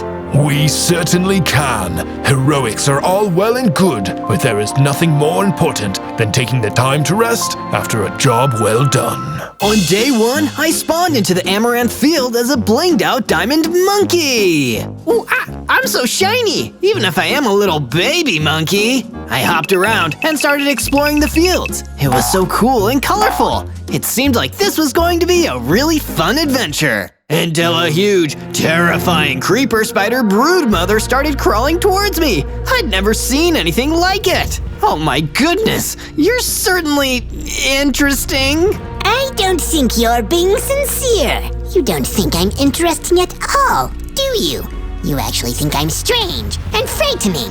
What? No, you're putting words in my mouth. Well, unlucky for you, I am strange and frightening. And so are my many children. You have children? Yes, so many. And within 100 days, we will rule the world, and every other creature will be destroyed. Starting with you glittering little monkey. Creeper spider broodmother fired a powerful exploding fireball at me that blew up the ground near my feet. I was nowhere near powerful enough to fight back. All I could do was run away as fast as I could. That broodmother didn't seem nice. I don't want it and it's young to rule over the world, so I better find a way to stop it before it gets out of hand. On day 2, I began to explore more of the Amaranth Fields, taking in the sights and trying my best to learn my way around this interesting, beautiful biome. Hopefully, without running into any more trouble from the broodmother creepy spider or her creepy crawly kids. While I was roaming around, I checked and noticed I had 10 hearts. Not tons of health, so I'd have to be careful not to take too much damage. Lucky for me, I found some apples growing on a tree, out of reach for ordinary chumps walking around on 2 legs. But with my diamond monkey agility, I was able to climb up into the branches and grab that sweet fruit. Suddenly, while I was enjoying my apples up in the tree, I heard a telltale hissing coming from below. I peered out and was met with the sight of a creeper down below. There you are. The broodmother said there was a lost little diamond monkey out here all alone. Go away! I don't want any trouble! Then you never should have wandered up that tree. You're in the perfect spot for some exploding. The creeper started getting ready to blow. I looked around, trying desperately to find an escape route, but there was no tree close enough for me to jump to. I tried to distance myself from the impending blast and braced myself for the loud boom, when all of a sudden, nothing happened. I looked back down, and someone had attacked the creeper, stopping it exploding at the last minute. A phantom fox. You, come with me quickly. More will be on the way, so we have to get out of here. Say no more. On day 3, the phantom fox led me through the Amaranth Fields after saving me. We walked quite a distance from where the creeper had found me before finally arriving at a campfire in a clearing. We'll be safe here. Perhaps now we can be acquainted. I am Philo of the Phantom Fox clan. Nice to meet you. My name's Zozo. It's been a while since the Amaranth Fields have played host to a diamond creature. This can only be a good omen though. We will need all the help we can get to defeat the Broodmother. Oh yeah, I had a run-in with her. Not a fan, I'll tell you that much. Philo and I were soon joined by another, a wise old wind serpent. He explained more about what was going on. The creatures of the Amaranth Fields used to live in perfect harmony, but the Broodmother sought to disrupt all of that and use her spiderlings to control the entire world. We must unite and stop her. Well, I'm no parenting expert, but I don't think she should be making her kids take over the world with her. I'll do what I can. Then welcome to our resistance, Zozo. You are one of us. Philo will guide you. There is much to be done. From day 4 to day 5, Philo and I went off together to search for an ideal location to set up shop. We'd need a base, a place to call home, if we were going to reunite the creatures of the fields and put a stop to the Broodmother's schemes. So I knocked down some trees and gathered up some wood. I had enough to craft a wooden pickaxe, and then we went off looking for something stronger, stone. Before long, I had gathered up enough stone to make a full set of stone tools. There was even enough left over to make a snazzy stone sword. Now, I could defend myself if any more mean mobs showed up. Turned out, that was just about to happen. It was while I was building the first few rooms of our base that an icy creeper snuck up on me. It must have just come across us by chance, but it startled me. I panicked and wildly swung my sword, taking the icy creeper down, but looking a little clumsy when I did. Afterwards, Philo came over to talk. Not exactly elegant, are you? Here, if you're going to swing that thing around, let me show you the proper technique. That would be amazing. But first, I'm hungry. Do you have anything I could eat? Oh, fine. Here are some apples. Now, follow me. Philo imparted some Phantom Fox wisdom to me and taught me how to fight. I could feel myself getting stronger. I now had 30 whole hearts. Philo even taught me a brand new power too, a freezing ice blast. Ice powers. It makes sense, seeing as I'm so iced out. From day 6 to day 8, Philo sent me off to the Cherry Blossom Forest to gather resources. We needed some wood for the roof of our base, and there were far more trees here than the Amaranth Fields. Plus, he said I'd need to learn my way around the world if I was going to help the other creatures stop the Broodmother. But while I was on my travels, chopping down trees and minding my own business, I noticed someone in a spot of trouble nearby. A stranger looked like they were being attacked by a basalt snake. Away with you, beast! Unless you want me to rock the house down! The stranger must have been a geomancer. Who else would make such an awkward rock pun? As he ran away, I drew my stone sword and decided to help out. This was it, my first taste of combat. I attacked the basalt snake. It was a slippery enemy, dodging out of the path of my swings and then lunging towards me when it found an opening. I was barely able to leap out of the way in time, saved at the last second by my monkey agility. At last, I saw an opening and took my chance, landing the winning strike. Not bad going there, lad. You're clearly not one of the Broodmother's lackeys. Tell you what, you fancy giving me a hand, taking care of some of that creepy spider's creepy spawn? Sounds good to me. That ought to slow her down. From day 9 to day 10, I went with the geomancer deeper into the Cherry Blossom Forest, looking for a nest where some of the creeper spider Broodmother's children were hiding, waiting for the command to take over. We were trying to sneak up undetected, but suddenly we were ambushed by one of the creeper spiderlings. It was way smaller than the Broodmother, but it was still creepy. Mama said you can't be here. I'm gonna tell on you. I fought as hard as I could, but the creeper spiderling was far too tough. Every time I tried to corner it, it would scuttle out of reach. I had no choice but to retreat. I was a little disheartened. If I couldn't take on one of the Broodmother's offspring, what chance did I stand against her? Don't be so hard on yourself, lad. Life, as I've experienced, it's a rocky road. Don't you give up now. Gee, thanks. You need a place to stay? Come back to my base. From day 11 to day 12, the geomancer and I made our way back to the base in the Amaranth Fields. Straight away, I got to making a storage room with plenty of space for all the resources I gathered. I then went on to work on the geomancer's room. I added a floor to my base, which gave him plenty of space to practice rocking out if he needed to. Well, this is all just too kind, Zozo. I've got no coin, nor any token to give you as thanks, lad. But here, let me use my powers to really rock this joint. The geomancer really was stone cold brilliant. He built an entire smelting place outside and a new storage room just to say thanks for letting him stay. This was amazing. It really helped improve the base. Thanks to him, things were really coming along. We even got to talking about the broodmother and why she was so set on taking over the world. I've been studying the fauna of this place for quite some time. It really is fascinating. All the creatures here are bestowed with great power. The broodmother has the power of dominance, the will to take control of everything. But what's interesting is there is a creature made to be the embodiment of good and selflessness. A diamond monkey. Wow, so you're saying I might be able to defeat her? Zozo, lad. I'd say you've got a better chance than anyone. Later, I paid a visit to a nearby mine and dug up some iron ore. Now I could put that brand new furnace to good use. I turned the ore into some iron ingots, then smelted those with iron replacements for my sword and pickaxe. While I was gone, the geomancer placed down some fences to make a sheep pen. I lured some sheep in to make a farm. From day 13 to day 15, I spoke to Philo about what I could do to get stronger. He suggested that I should head off on a small journey to do some hands-on training. You're sure about this? Of course, you're a diamond monkey, and that means you're the living embodiment of all good. And being good means banishing evil, so go do some banishing. I headed back to the cherry blossom forest, although I wasn't exactly sure how I was meant to banish evil. That seemed like more of an ongoing life goal than a simple training exercise. I didn't get too much time to think about it though, before I was confronted by another angry creeper.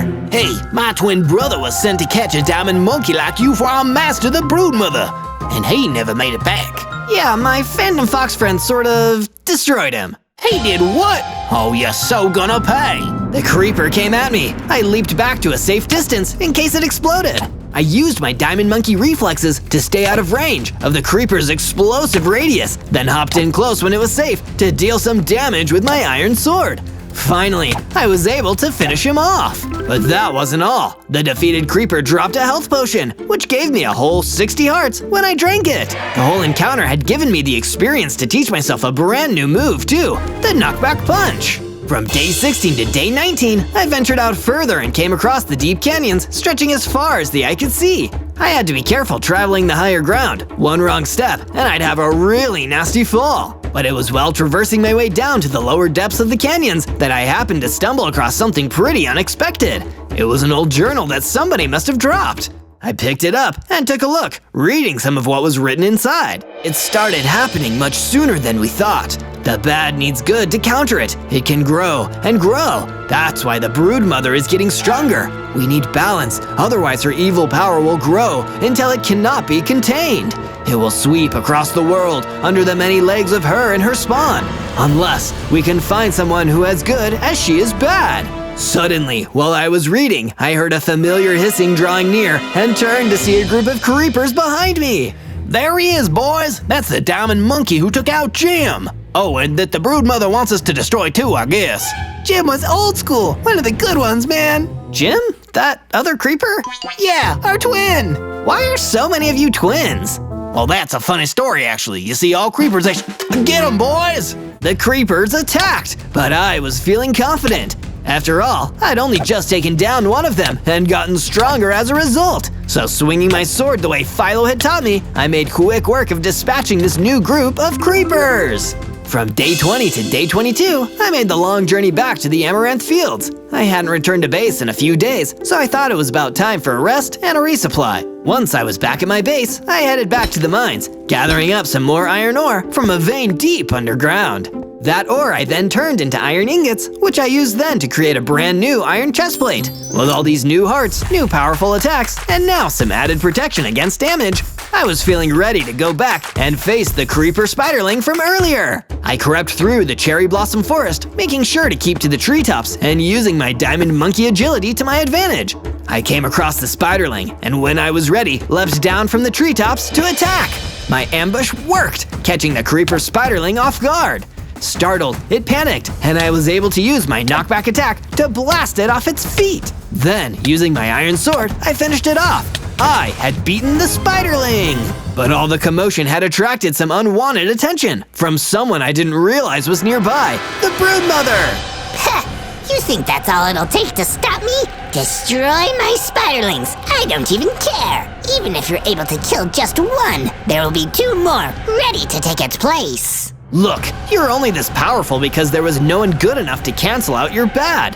But I'm around now, and a diamond monkey is the embodiment of goodness. So why don't we call this a stalemate? You and your creepy kids can call off this world domination plan. Just leave everyone alone, and we'll leave you alone. Oh, but I'm not interested in there being balance. I don't need there to be good. Once my children and I have covered the world, then all that exists, all that is good or bad will be for me to decide.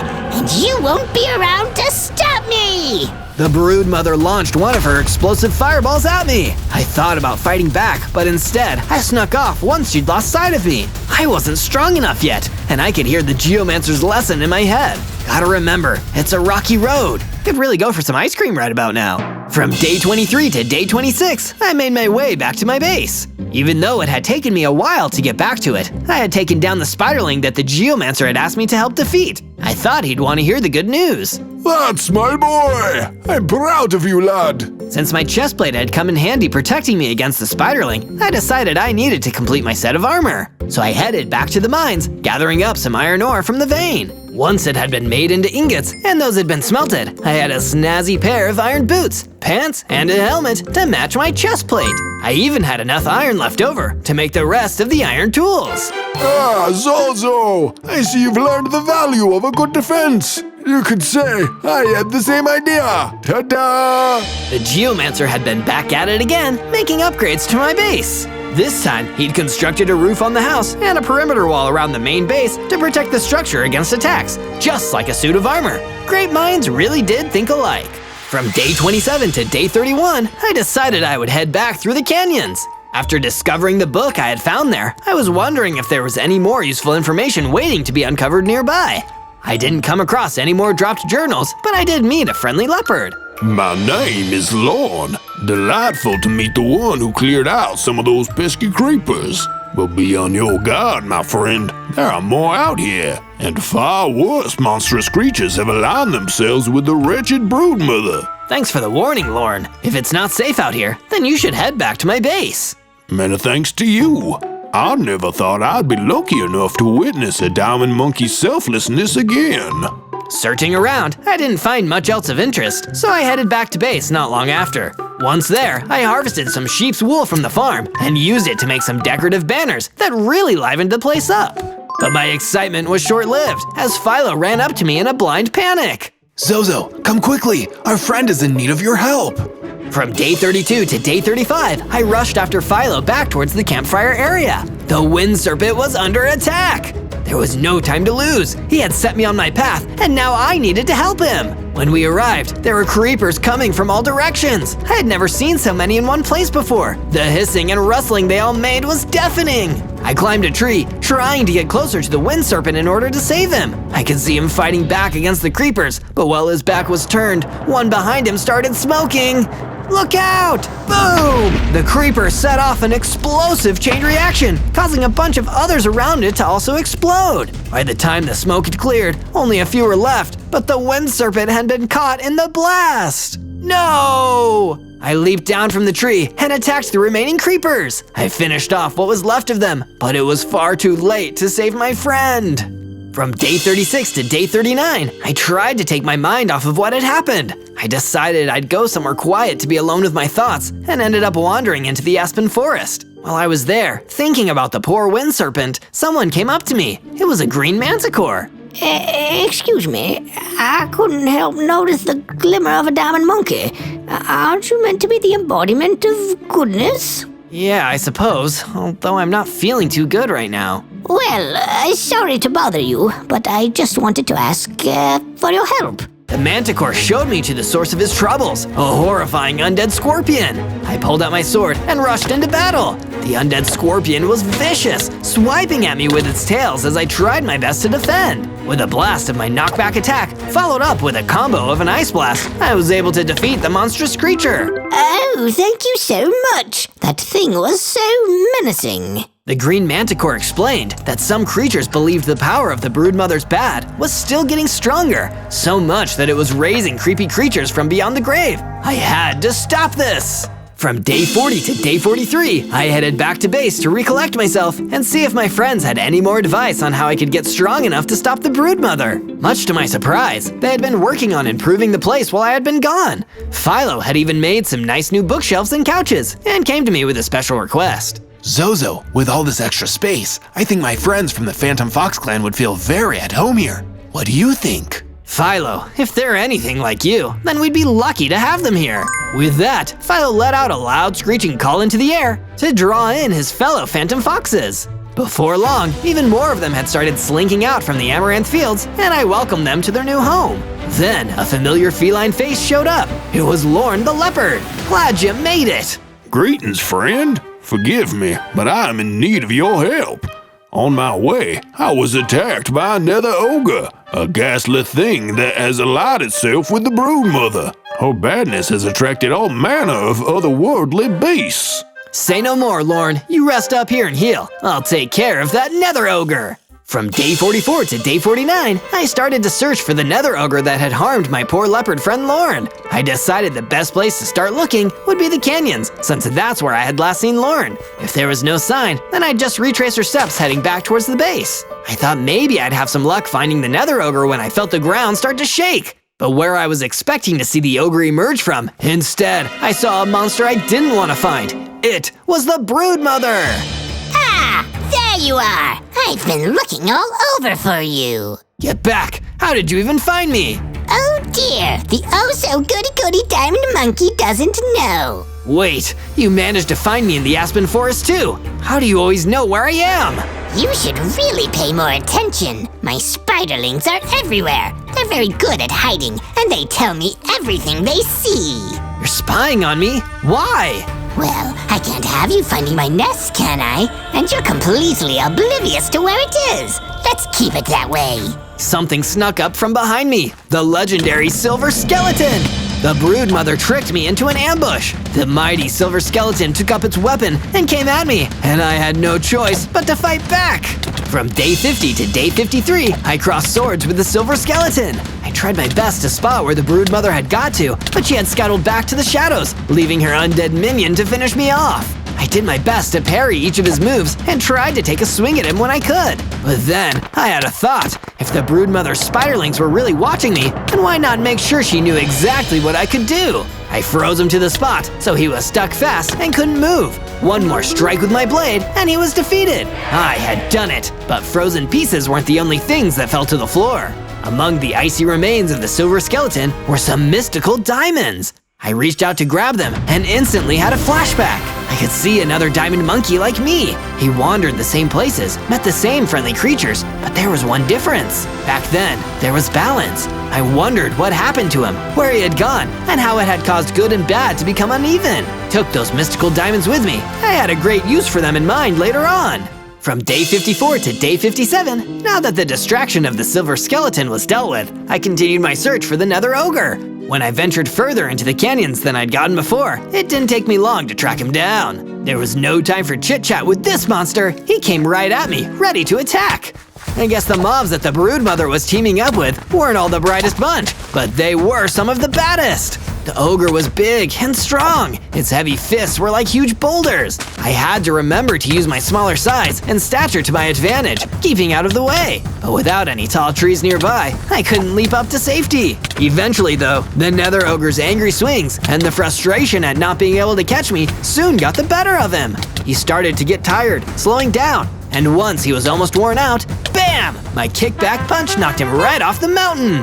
With the nether ogre defeated, I headed back to my base in the Amaranth Fields to tell Lorne the good news. Why, thank you, friend. I'll sleep a little easier knowing that brood is gone. Say, Lorne, did you ever meet another diamond monkey before me? Of course. He was as kind and selfless as you, Zozo, but also wise and noble. Nobody knows where he went. Perhaps his time was up, but once he was gone, much of his goodness left with him, apart from that which he passed on to others. That's what's allowed the broodmother to gain such power. There was an absence of good in the world, so she filled it with bad. From day 58 to day 62, I decided to do some work on the base. After all, with the whole Phantom Fox clan here, the place needed some improvements. I expanded the pen that was holding the sheep, making more room so that more of them could fit in. More sheep meant more wool. Then, I had to get working on my idea to use the mystical diamonds I'd picked up from the silver skeleton. Problem was, I didn't have enough to actually make anything. Maybe I could find some normal diamonds to make up for it. Sure enough, I headed down into the mines and found just what I was looking for. Diamonds, and plenty of them. I started chipping them out of the stone wall, and before long, I had enough for my plan. I used the diamonds, both the normal kind and the mystical ones, to craft myself a brand new diamond sword and a pickaxe to match. Now I could dish out a lot more damage. Zozo, come take some time to relax, sit with us a while, and see the good you're putting back into the world. Philo invited me to come and hang out with him and the rest of his Phantom Fox friends. They'd really made the base into a more homely place, with a roaring fireplace and a nice living area where we all sat and chilled for a while. Philo also mentioned that they built a small cottage home for themselves and connected all the buildings with a nice path. The base was really coming together. From day 63 to day 66, I was finishing up a few minor improvements on my base when the Geomancer came to me with a new lead on what our next move should be. I've been feeling a rumbling, lad. Tremors in the ground. The stones, they speak to me, rocking my very soul. Okay, and what's the sound of the underground saying? It might be telling me where the Broodmother's lair is. There's a lot of movement in the cypress swamplands. It is a vile, putrid place. No wonder the Broodmother feels so at home there. I'll check it out. I headed off to the location the Geomancer pointed out. He was right about one thing. The place was gross. I had a weird feeling while I was there, almost as if I was being watched, and not just by the Broodmother spiderlings. Suddenly, I got startled by a warped phantom. I got ready for a fight, thinking that this was another undead being that the Broodmother had raised. But to my surprise, he was actually friendly. Oh, thank the heavens, a diamond monkey. Goodness will be restored, and then I can rest again. That foul creeper spider Broodmother dragged me out from my eternal slumber, but I was at peace. I'll do what I can. Hey, maybe there's some way to get you back to wherever you were before. If you could, that'd be wonderful. From day 67 to day 70, I traveled across the cypress swamplands with the warped phantom, and we soon came across the source of the trouble. One of the Broodmother's minions, a wither spider, had disrupted the phantom's tomb, and it was stopping his spirit from resting. So I leapt into action to give the ghost a hand. I wasn't anticipating such a tough fight, but even with my new mystical diamond sword, the wither spider was standing strong. I made a split-second decision to hit it with an ice blast attack, then strike it again with my mystical diamond sword, finally getting rid of it for good. Oh, thank you very much. Back to peace I go.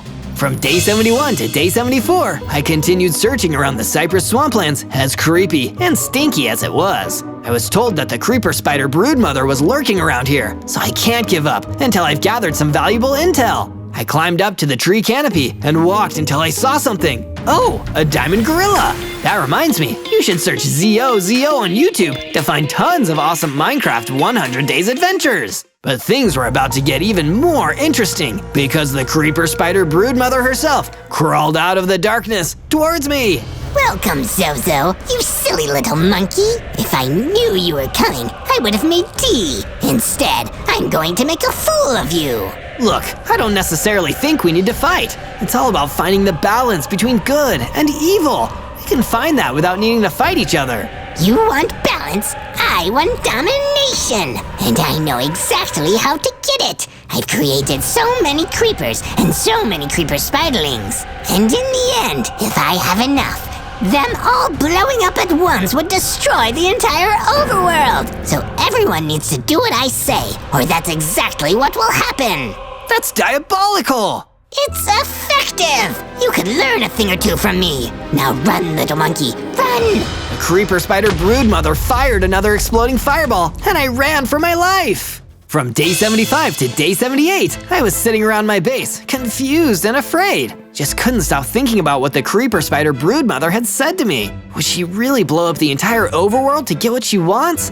That's a level of evil I've never even seen before, and I'm not sure any good would ever balance that out. But I was able to calm down with the help of a distraction, a visit from Lorne the Leopard. Zozo, take a look outside. I made a cool watchtower on the base, so we can keep an eye out for any approaching creepers. We'll be extra safe now. I took a look outside and saw that Lauren had done an amazing job on the watchtower. Seeing it made me forget about my doubts for a bit. And then, something even cooler happened when Philo the Phantom Fox approached me. Zozo, I've been discussing with the rest of the Phantom Fox clan, and we've decided to give you one of our most treasured family antiques to use in your fight against the creeper threat. The magical enchanted guitar. Wow, this is amazing! He passed me the guitar, and the second I equipped it and started to play a sick tune, I found my power growing. I reached 100 hearts, became bigger, stronger, and now had a new special ability, firing a powerful green laser. I'd hate to be the creeper spider broodmother now. From day 79 to day 84, I went back out to the cypress swamplands again with my newfound power and confidence, ready to take on the creeper spider broodmother for round 2. Couldn't see her anywhere. Instead, I was attacked by a nasty gang of whisperers, which I was able to pretty easily cut down with my awesome guitar. I can see why the Phantom Fox clan cared about this so much. I heard rustling in the bushes and turned to see a rabbit wolf hopping towards me. Hey, thank you. You're welcome. But for what? Those whisperers have been a pain in my butt forever, and you finally took care of them. Here, and the spare diamond helmet. It didn't fit me anyway. Oh wow, thank you! I'm better guarded now than ever before! From day 85 to day 89, I returned to my base, eager to show my friends my new shiny diamond helmet, when I saw a little gang of creepers crawling into my base, closing in on an innocent big axolotl. Oh no, I need to run them off! I fired ice blasts and swung my sword until the creepers were gone. Thankfully, none of them exploded near any of the structures on my base, but that didn't mean I could let them get away. But during the fight, I also saw that a creeper was running towards the innocent big axolotl. I couldn't let that happen. I ran over and destroyed the creeper immediately, even while the others ran away. But the big axolotl was extremely grateful for the help. Thank you, Zozo. I owe you my life. Stay safe out there, big axolotl. From day 90 to day 94, I traced back the way from where the creepers came, and it led me to the cypress swamplands. I reached an area that looked like some kind of nest, where I can only imagine the creeper spider broodmother was waiting inside. But what was even more worrying was the thing waiting on the bridge to the base. A massive, heavily armed vindicator. You're not a creeper or undead. What are you doing here? I'm working for the Big Mama, and she wants me to show you that diamonds aren't forever. But why would you want to work for her? She and her creepers want to rule the world. Yeah, and I think they're gonna, so I want to fight for the winning team. So that's enough talking. Let's destroy each other. And with that, the battle began! From day 95 to day 97, I fought the Vindicator who worked for the Creeper Spider Broodmother. He was one of the most skilled opponents I'd ever faced, and he was dealing a lot of damage against me, but I managed to fight back. Little by little, I turned the tide, until the Vindicator was on the ropes, and eventually, he gave up. Please, I yield. Have mercy. I'll let you go, but first, tell me something I don't know about your boss. Tell me something that'll help me win this battle for good. Okay. Well, you don't need to worry about taking out the little creepers. Just focus on taking out the broodmother. She's got like a hive mind. You take out her, all the creepers go with her. And with that, the Vindicator ran off, never to be seen again. So I just need to defeat the broodmother to defeat the whole army? Now I know for sure what I need to do. On day 98, as I prepared to return to the Cypress Swamplands to take on and defeat the Creeper Spider Broodmother once and for all, I decided to speak to each one of my basemates one-on-one. First, I spoke to Lorne the Leopard. I believe in you, Zozo. You're living up to the legacy of the Diamond Monkey. Once you're done, the forces of good and evil will be balanced once more. Next, I went and spoke to Philo the Phantom Fox. The safety of our clan owes much to you, Zozo. It's been an honor to work with you. I look forward to celebrating with you once you've defeated the evil. And finally, I spoke to the Geomancer. You're gonna squish that nasty spider like a big old newspaper, Zozo. Rock on, man, rock on! You're stone cold! And with all those words of encouragement, I was ready to go. On day 99, I made my way back to the freaky, stinky Cypress Swamplands. I'd conserved all my energy, ready to unleash it in one big, awesome final battle with the Creeper Spider Broodmother. I know the truth now. If I can defeat her, then I'll defeat her entire Creeper army. But there was one problem in the way. The Creeper army I was just talking about, all surrounding and guarding the Creeper nest. There was no way I could fight them all alone, and if I did, it might leave me weak and tired to take on the mean green mother herself. That's when, in my moment of need, the warped phantom whose spirit I'd helped lay to rest came running towards me. He was here to repay my good deed. Zozo, go forth and destroy the evil that has plagued this land for so long. I'll distract her awful spawn. You get in there and save the world. I will, Warped Phantom. Thank you. As the creepers swarmed the phantom, I snuck up the stairs and into the well that the broodmother repurposed into its own nest. On day 100, I crawled down into the depths of the nest where I could take on the creeper spider broodmother alone. She was waiting for me, and she wasn't happy to see me. You're not meant to be here, Diamond Monkey. This is my domain. Soon, nowhere is going to be your domain. I wanted to coexist with you. I wanted there to be balance, but you left me no choice. All we can do is fight. Then why even waste time talking? Allow me to destroy you, so me and my creepers can finally claim the world that is rightfully ours! And so, the battle began! With my sick guitar, I began fighting the creeper spider broodmother as she shot her exploding fireballs at me. The battle was hard. She was the toughest enemy I'd ever faced. But I still had one more power to use against her. I knocked her towards the exit, and that scared her off. She prepared a surprise attack as I exited the room, but I was undeterred. She started to escape, but I summoned all my energy into one attack. My ultimate green laser! With that one last attack, the creeper spider broodmother died, taking all of her creeper army with her, and the forces of good and evil were balanced across the land once more. On day 1, I spawned into the stony peaks as an awesome elemental spider! 10 hearts, that isn't too bad. Still, I could probably afford to be a lot stronger. I started to crawl around on my 8 elemental legs. It was in the middle of the night, with the moon shining up above.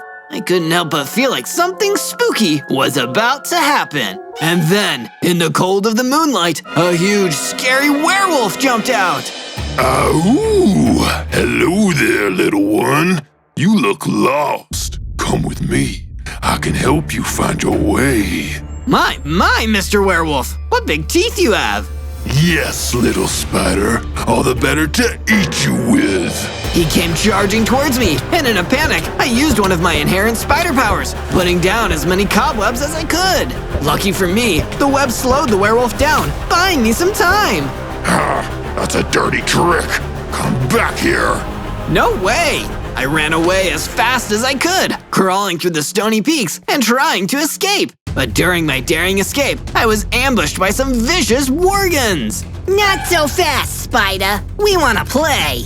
But I didn't want to play, so I did all I could to escape and find a place to hide for the night. I waited for hours for morning to come, but it never did. The night just went on and on. Something's really wrong here. On day 2, or at least after time for a whole day had passed, I noticed that the eternal night had continued, and a big bright moon still hung up in the sky. This is so weird. Why isn't it ever daytime around here? It just doesn't make sense. But I couldn't afford to sit around and hide. My elemental spider stomach was grumbling. I started skittering around and searching for something to eat, until I happened upon an apple tree full of rich, juicy apples. Ooh, don't mind if I do. I climbed the tree to get the apples, ate them, and then gathered some wood to make a wooden pickaxe. I mined some stone with it and used that stone to make a stone pickaxe and stone sword. If I'm gonna be trapped in a nightmarish eternal night, I might as well at least have a roof over my head. I mined enough stone from the stony peaks to start building myself a basic little spider nest. One room, a bed, and a few lanterns to offset the scary darkness. Be it ever so spooky, there's no place like home.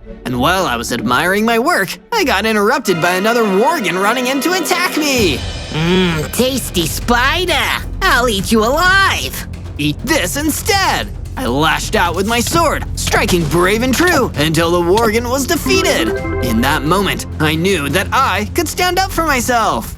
On day 3, I left my base in the stony peaks to hang around the sunflower plains. It was still in the middle of the deep, dark night. Maybe I can find some interesting materials for my gear or my base around here. Instead, I felt a sudden cold gust of air blowing across the plains. A terrifying presence had entered the space. I looked up and saw a big, frightening Solnir galloping towards me. You should not be here, little spider. This is a dark and terrible place. If you're not careful, you could get hurt. I knew he wasn't warning me. He was threatening me, and he looked way too tough for me to take him on, so all I could do was run. I fled across the plains as fast as I could, with the Solnir hot on my heels. He was catching up to me. All I could do was use my special move, dropping more cobwebs to slow him down. You can't keep running forever, Zozo. I'll get you eventually. I was able to get out of there while the Solnir was trapped. I felt bad about running away. I need to stick to my guns and stand up for myself, or I'm never gonna solve this problem. Out of my way, fool! I looked down and saw a strange little creature standing at my feet. Who are you? Who am I? I'm the Onion Queen, you knave, and you will bow before me. My castle was destroyed in a Worgen attack, and now I need to seek out a new castle. Well, Your Highness, why not come and stay at my base? I'd appreciate the company. This is agreeable, but only if my room is extremely elegant. From day 4 to day 5, I returned to my base in the Stony Peaks with Her Highness, the Onion Queen. This place is a horrible dump, Zozo. Not at all befitting of my regal nature, but it will have to do. Thanks for compromising for me, Your Highness, I guess. I set to work mining more stone until soon I'd excavated enough to make a new room where the Onion Queen could stay. I did my best to make it an elegant royal suite, but my resources were pretty limited at this stage. I won't lie to you, Zozo. It's utterly hideous. But it will have to do. Thank you for the effort you put in. I left the base again to mine some more stone, but while I was out there, I was attacked by another gang of Worgens. You guys just won't give up, will you? It's nighttime all the time out here. Don't you Worgens ever sleep? They didn't reply. Instead, they ran in and attacked me, and I fought them back with my stone sword. When I'd finally defeated the nasty little gang, I noticed that one of them had dropped an interesting piece of loot. Wait, is that a battle axe? Don't they freeze any mobs I hit for 10 seconds? That'd be super useful later. From day 6 to day 8, I was back in the Stony Peaks looking for a decent mining cavern where I could upgrade all my weapons and tools. Some iron would change everything, but it's so hard to hunt some down when it's so dark all the time. Can't find your iron, eh? How about I help you out with an iron fist? I turned with terror and saw the giant werewolf standing right in front of me. He somehow looked even bigger and scarier now. You nasty little trickster. I bet you thought you were real smart using that trick with the spiderwebs. But with these new weapons, I won't even need to run to get you. That's when I noticed that the werewolf was carrying a stack of javelins. If he was good with them, I was in real trouble. Let's just talk, wolf to spider. I want some answers, werewolf. Can't you tell me why it's so dark all the time? Did you do this? I don't owe you any answers. All I owe you is a javelin to the face. Get running, Spider-Man. I started running away as the werewolf chased, throwing his javelins at me as I tried to flee. I managed to dodge most of them, but when one of them hit me, I lost most of my hearts. Oh no, oh no, no, no, no, no, no! I knew if I took another javelin, I'd be doomed. I needed to make a plan, quickly. Wait, I've got it! I used my cobweb power again, building a wall of them. It wouldn't keep him back for long, but it might at least block some of his javelins. I've never been happier to be a web slinger. With the little time that bought me, I'd managed to escape the wrath of the werewolf yet again. From day 9 to day 10, I was resting in my base, still recovering from that stressful attack by the werewolf. Boy, when the sun doesn't come out, it feels like there's no motivation to get up and get going. But I didn't just get to laze around all day. Instead, the Onion Queen suddenly burst into my room. Zozo, get up this instant! Your queen demands it! You're never going to get anything done if you can't even get out of bed! Sorry, Your Majesty. I didn't mean to upset you. I've taken the liberty of improving your base to make it live up to my own royal standards. Go check outside. I've begun work on constructing a great statue to inspire you into action for my honor. I went outside and saw that the Onion Queen had been true to her word. She'd started building an amazing statue for me, but I couldn't tell what it was just yet. What about you? What do you guys think? Do you know what the Onion Queen's statue is gonna be? Let me know down in the comments. The Onion Queen wasn't done. She'd also made several other base upgrades. A training room where I could work hard and get stronger, and even a furnace to smelt metal ores and diamonds with a storage room where we could keep all of our supplies. You've outdone yourself with all this, Your Majesty. What can I say? I've always had a knack for architecture. It runs in the royal bloodline. From day 11 to day 12, I was laying in bed in a state of uneasy sleep. The fact that night and day were no longer different made it really difficult to decide when I should go to bed. While I was sleeping, I dreamed of daylight on the stony peaks. I dreamed of the bright sun up in the air. And strangely, I dreamed of a lone villager walking through the peaks. The villager wasn't strong, and nobody took him seriously. What most people didn't know was that he had a powerful secret. Every full moon, he'd turn into a powerful werewolf. A werewolf that everyone fears and respects. But the problem was that the villager could only access this power under the full moon. He wanted to be a werewolf all the time, so he sought out an ancient and powerful spellbook. With the spellbook, he ushered in an eternal night and an eternal full moon. That way, he could always be the werewolf and always be the most powerful person out there. I woke up in a cold, elemental spider sweat. I knew everything now, and I knew that if I wanted the sun to rise again, I needed to defeat the werewolf once and for all. From day 13 to day 15, now knowing what I needed to do, I realized that I needed to get stronger if I wanted to defeat the werewolf and return sunlight to the overworld. If I'm going to be strong, I need to not be afraid. I need to take on even the most challenging enemies. That's why I returned to the Sunflower Plains that the sun hadn't touched in a long time to take on the Solnir. So, you return to me, little spider. Are you ready to leave this cold, dark world? No, Solnir, I'm just getting started. Come at me! And he did. The Solnir galloped in, but he didn't know that I had my battle axe ready. With one strike, he was frozen in place, and I pulled out my stone sword to finish him off. With the Solnir destroyed, I had enough XP to level up and get stronger. I had 30 hearts, and my first elemental power, Ice Blast! This is awesome! This new power will catch that evil werewolf by surprise. From day 16 to day 19, with my new power and confidence, I knew that I needed to get myself some new equipment too. After all that searching around the stony peaks, I finally found a mining cavern that looked like it might have a rich vein of iron inside. Time to get mining.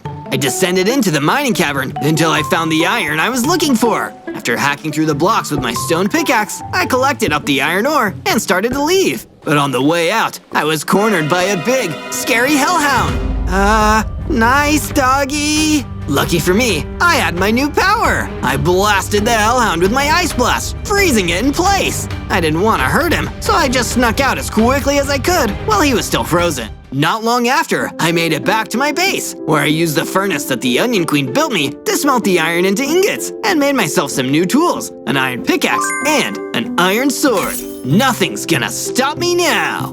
From day 20 to day 22, I got another rude awakening from the Onion Queen. Okay, I'll get up. Just give me 5 more minutes, Your Majesty. No time, Zozo! That ghastly werewolf! He's here, at the future Onion Queen Palace! What? Oh no! With no time to waste, I skittered out of my room on my 8 elemental legs and met the terrifying werewolf standing right there! You, little spider, are one of the biggest cowards I've ever met. Every time we battle, you use your little cobwebs to escape.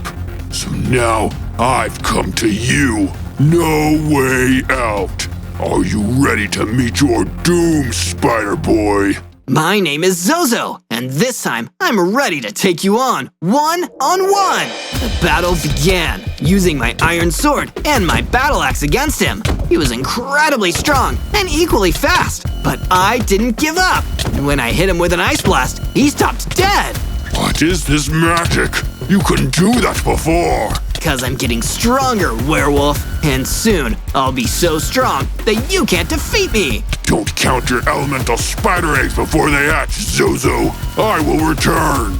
With that, the werewolf ran off into the eternal night. And for the first time, I truly believed that I could defeat him once and for all. From day 23 to day 26, I was, once again, woken up after my intense battle by the Onion Queen. How many times, Zozo? Sorry. Fighting the werewolf was tiring work. Well, you won't last very long as my royal protectorate if you get hit by one of his javelins, will you? Here, while you were sleeping, I made these. The Onion Queen handed me a pair of Outback leggings. These should make you more agile and allow you to dodge out of the path of oncoming projectiles. Plus, you need a uniform if you're going to represent my royal name out there. These are a pretty good fit. Not sure they're my color, though. You'd better wear them, Zozo. As royalty, I have demanded it, and that means what I say is now law.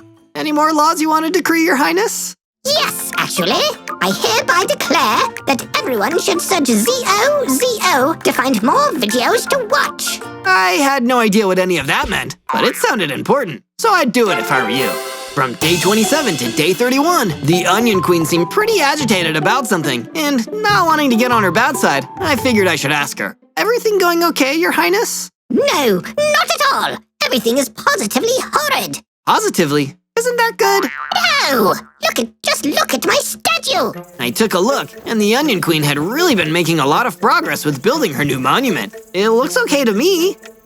Of course you'd think that. To the untrained eye, maybe. But there's no white concrete. How can I possibly have a statue celebrating my regality without any white concrete? Okay. Well, what if I go and find some white concrete that you can use to add to the statue? Well, it's about time you made yourself useful.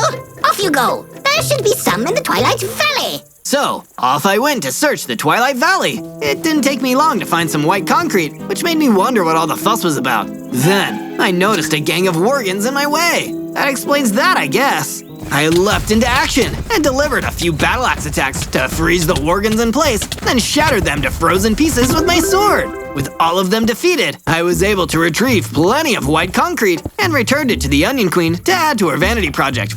Statue. This will do for now, but you'd better head back to the Twilight Valley to get more. Your queen demands it. From day 32 to day 35, I did as the Onion Queen asked me, or rather, told me, and went off to find more white concrete in the Twilight Valley. I didn't come across much more though, just a few extra Worgans to take out for the XP. Suddenly, I heard a call for help from nearby. Excuse me. I could use some help here if it's no trouble, that is. Sure thing, at least you're polite about it. I'm Zozo. What do you need? Oh, thank you. Well, I'm little Kato, and my friend hasn't come back for a while.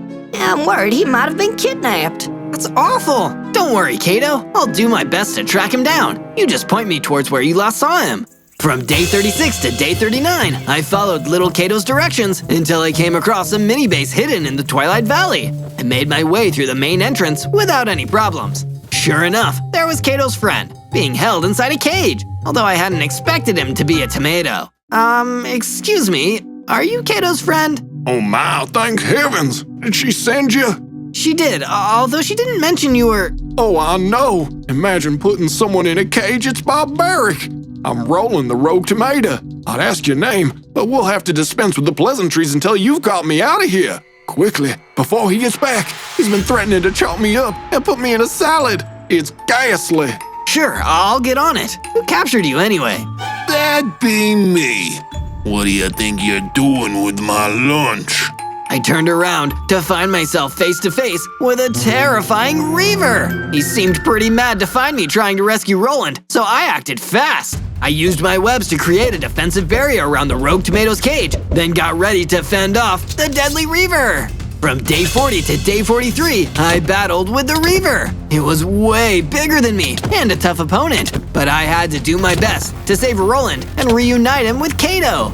The Reaver was vicious, but also found it hard to move inside the cramped space of the mini base. So I used that to my advantage. I webbed him to the spot. Then, as he was struggling to free himself, I used a well-timed ice blast to freeze him solid. With him trapped, I went in for the killing blow with my sword and defeated the Reaver. Yeah, I did it! What a show! Good hustle there, mystery rescuer. Now, if you're not too tired, mind getting back to freeing me from this cage? Okay, here you go. And just like that, Roland the Rogue Tomato was saved. Since it was still a dark and endless night outside, I figured the right thing to do was guide him back to where Kato was, just in case any other nasty mobs decided they fancied a tomato for a snack. Thank you, Zozo. I dread to think what would have happened if you didn't come along. No problem. You know, I take back what I said before. You guys are actually quite the pair of friends. Here, Kato, why don't we give this charming elemental spider the rest of our white concrete? It's the least we can do to say thank you. From day 44 to day 49, I left little Kato and Roland the Rogue Tomato to go off together and headed back from the Twilight Valley to my base back in the Stony Peaks. It had been a hard few days, at least it felt that way. Thanks to no daytime or nighttime, it was hard to tell exactly how long it had been. Although, it seemed to be long enough for the Onion Queen to have more complaints. There you are! You've been off gallivanting for ages! You really expect me to finish the work on this statue by myself? It's manual labor, unbecoming of royalty. Don't you know it's illegal for me to work, since I'm the queen? Is it illegal, or is it just illegal because you said it is? Don't speak like that to me. That's almost treasonous. Did you at least find some more white concrete? Oh, well, I kinda got sidetracked, but I did manage to get some. Well, good. Here, you can use that and the rest of mine to carry on working on the statue. I'm going to go lie down. Remember to make it look stoic, but also down to earth, like me. I decided I'd work on the statue later. In the meantime, I went about building a perimeter wall to give my base some added defenses. I got the idea after seeing that Reaver's mini base. Plus, it'd come in handy in case the werewolf came back while I wasn't around. I thought I told you to finish the statue. That was a really quick nap, Your Highness. I can't sleep for too long. I don't want to look like a disheveled commoner. Anyway, while you've been so preoccupied with less important things, I took it upon myself to work more on my resplendent statue. Well, that's really something. I just hope no mobs spot it from a distance and decide to come pay us a visit. Well, that's for you to handle. I'm queen. I shouldn't have to fight. From day 50 to day 53, I was recuperating at my base when suddenly a javelin came flying towards me. Thanks to my Outback leggings, I was able to hop right out of the way without injury as it hurtled past and missed me. It was the werewolf who had thrown it. He had come back to the base, this time with an army of his vile worgans. Did you think I was done with you?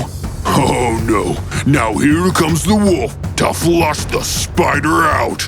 Worgans, attack! The Worgans charged at the base, clambering their way over the perimeter wall. I launched a few ice blasts from inside, trying to freeze them as they got closer. The werewolf stormed the base and kidnapped the Onion Queen. I was still fighting off the Worgans inside the base when the werewolf escaped with the Onion Queen. The one upside was I was fighting his minions off a lot easier now and cut through enough of them to level up.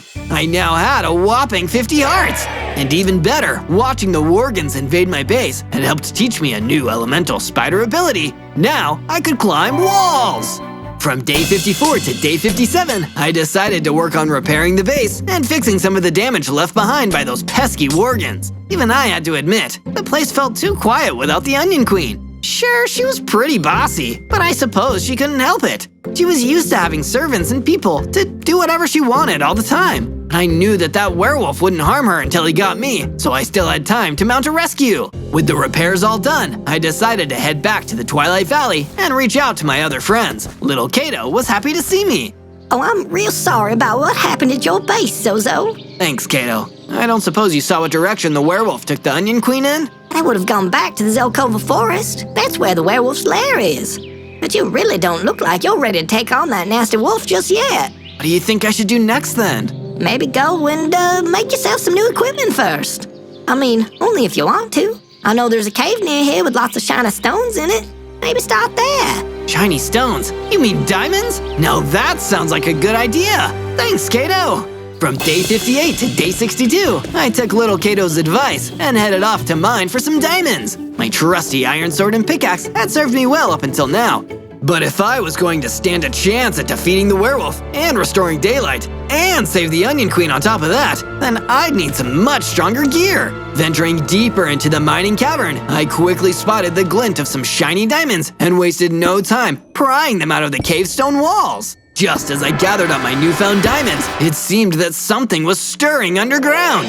A dangerous High Reaver appeared, and I climbed up a nearby wall just in time to dodge his attack. I leapt down from my vantage point and gave my old iron sword one last use to take down the High Reaver. Once that was done, I used my newly mined diamonds to make myself some shiny new gear. I had enough to forge a diamond sword and a matching pickaxe to make fighting and gathering resources much easier.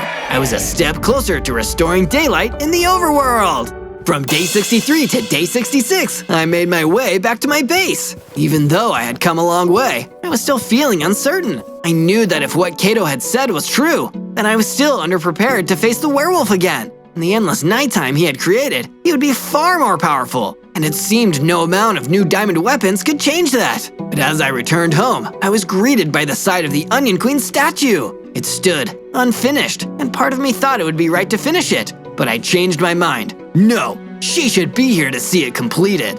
Although she bossed me around, we were still friends, and I had to get her back. After all, I was meant to be her protector, right? So I readied myself for the next part of my quest, to find the werewolf's den, defeat him, save the Onion Queen, and finally bring an end to the night. And if you want to help me get there, then why don't you subscribe by clicking the button below? And make sure to leave a like on the video and comment to show your support. From day 67 to day 70, I headed towards the creepy Zelkova forest. If Kato was right, this was where I'd find the werewolf's hideout. My plan was to do what I had done when I went to rescue Roland, find some way to get inside and find where my friend the Onion Queen was being held. Then, if I could manage it, I would break her out and get her back to safety and worry about settling the score with the werewolf later.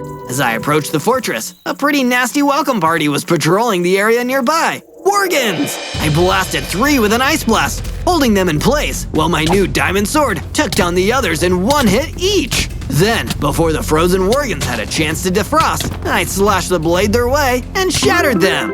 I figured out quickly that there must have been so many of them here guarding a way into the werewolf's den. And sure enough, after I looked around, I found a button that opened up the entrance into a tunnel. This was my way in! From day 71 to day 74, I traveled through the long, dark hallway into the fortress. In fact, since there was torches on the wall, the dark down here wasn't so bad. It was actually easier to see my way around than outside in the endless night. I made my way into the werewolf's base and began searching around. I managed to stay hidden in the werewolf's den, mainly by climbing up the walls and avoiding the eyeline of the Worgans that were patrolling the fortress's corridors. However, in the first room I searched, I stumbled across a Solnir. How did you get in, intruder?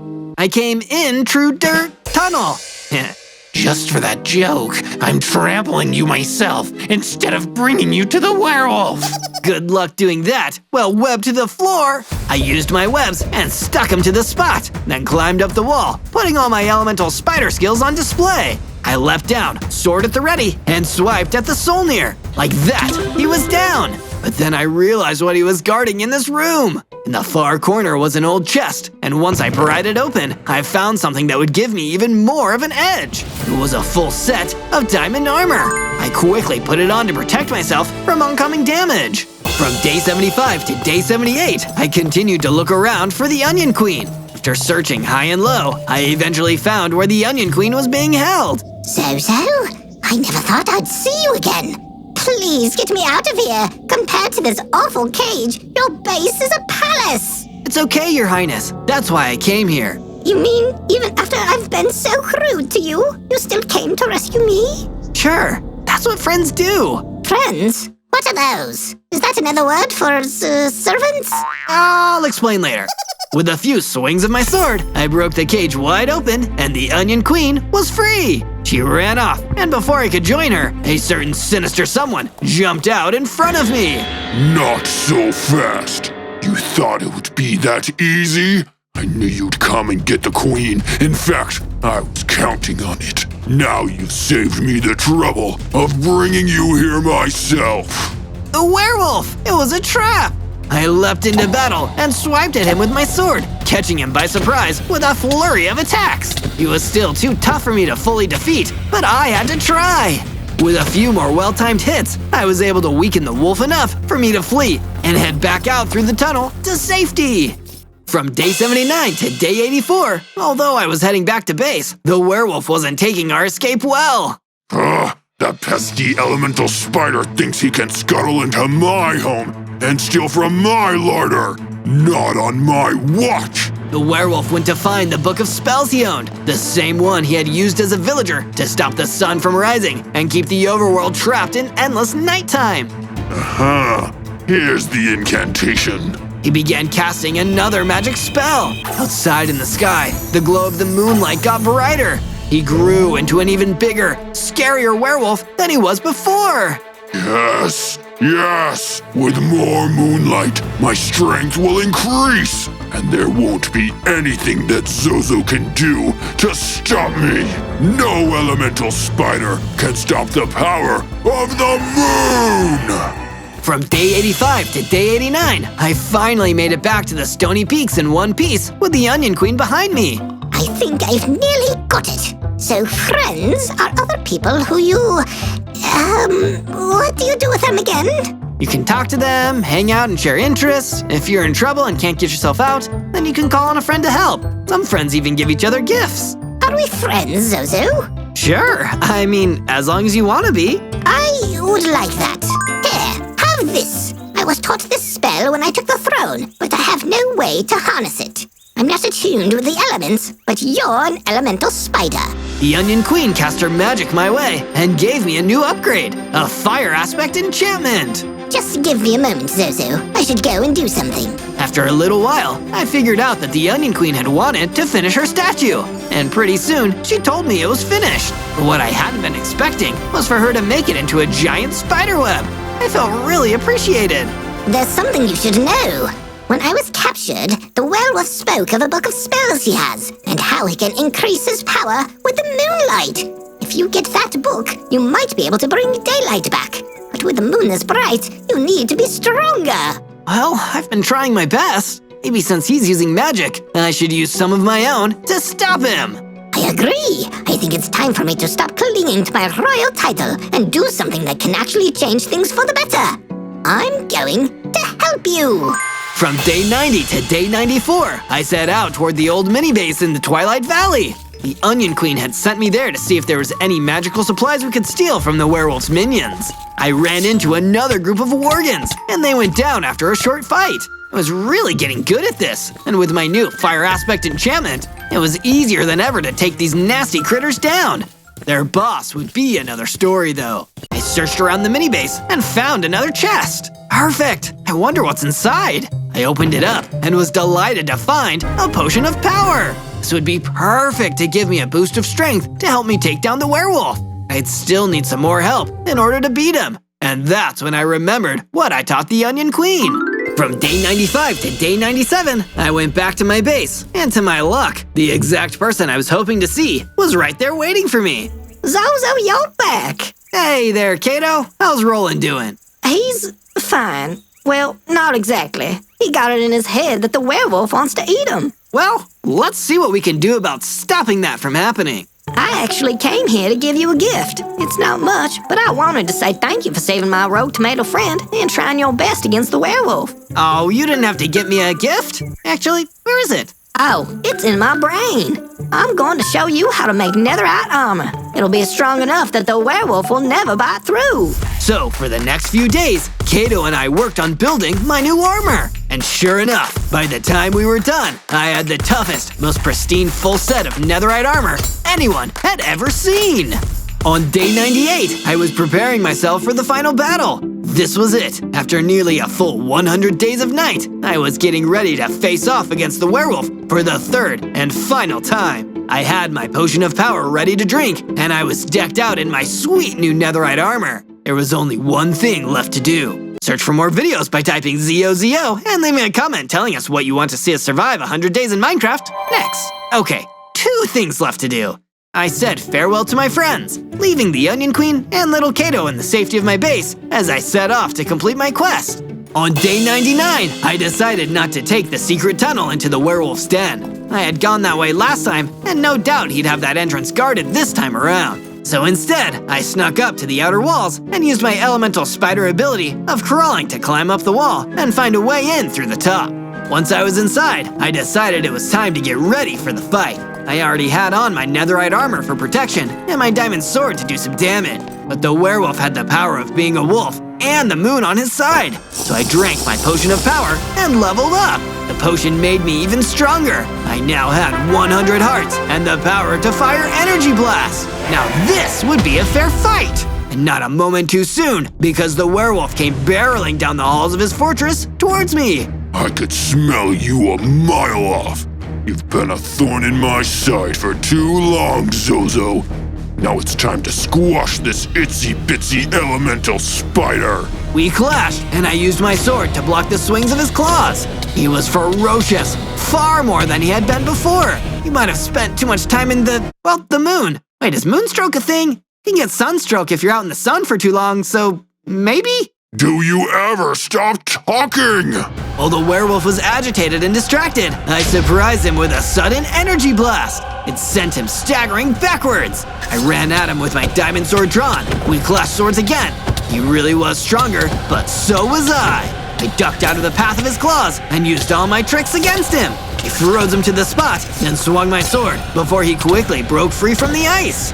I leapt out of the path of his javelins and climbed up the walls to get out of his reach when I needed a second to collect my thoughts. And then, leaping from above, I brought my sword swinging down through the air. Boom! I had done it! I defeated the werewolf! On day 100, I gathered up the spellbook from the werewolf's lair and made my way back to the base with a spring in my step. Both Little Kato and the Onion Queen cheered when they saw me making it back in one piece. You did it, Zozo. I never doubted you for a second. Thanks, Kato. I think you might know what to do with this spellbook. No, the honor is all yours, Zozo. I'll be happy to once again feel the sunlight with friends by my side.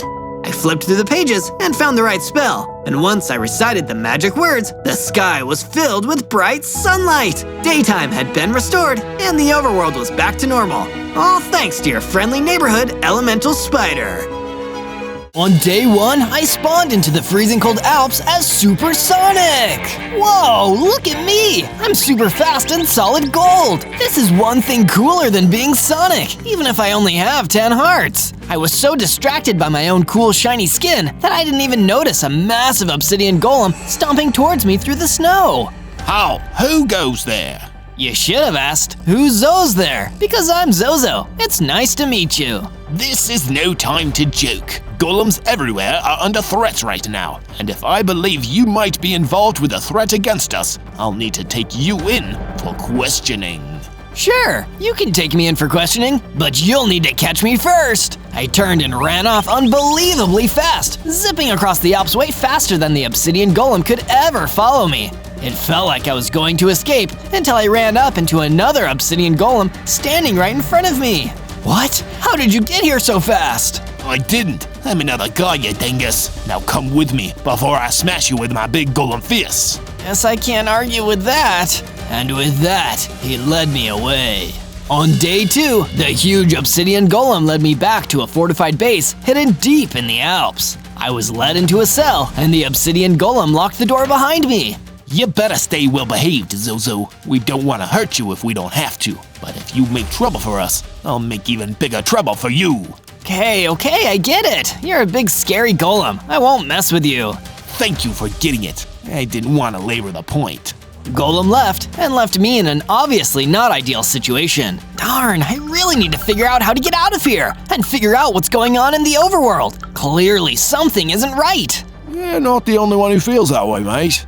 I turned and saw a drop bear sitting in the cell with me. Somehow, I hadn't even noticed him in here. G'day, I'm Dave. Dave the Drop Bear. I was on vacation from down under, sightseeing in the Alps, and these big nasty golem blokes wrapped me on the knuckles and dragged me in here. You too, huh? I'm Zozo. It's nice to meet you, Dave. We need to figure out a way out of this place. Well, I've tried myself, mate. If it was easy, I would have done it already.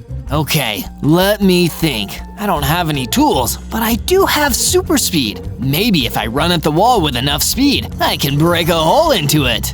Couldn't hurt to try, mate. Well, it might hurt you to go into the wall really fast, but still, I encourage trying whenever I can. I took an epic run up, well, as epic as the size of the cell allowed, and ran straight into the wall. It broke enough of the blocks to let me and Dave escape, even if the impact did take off a few hearts. You're a legend, Zozo. I hope we meet again someday. Same here, Dave. Be safe out there. So we both made our ways out into the world, hoping that those nasty obsidian golems wouldn't find us. On day 3, I continued traveling through the Alps, trying to find a safe way out, but my body was still aching from running into that wall at super speed.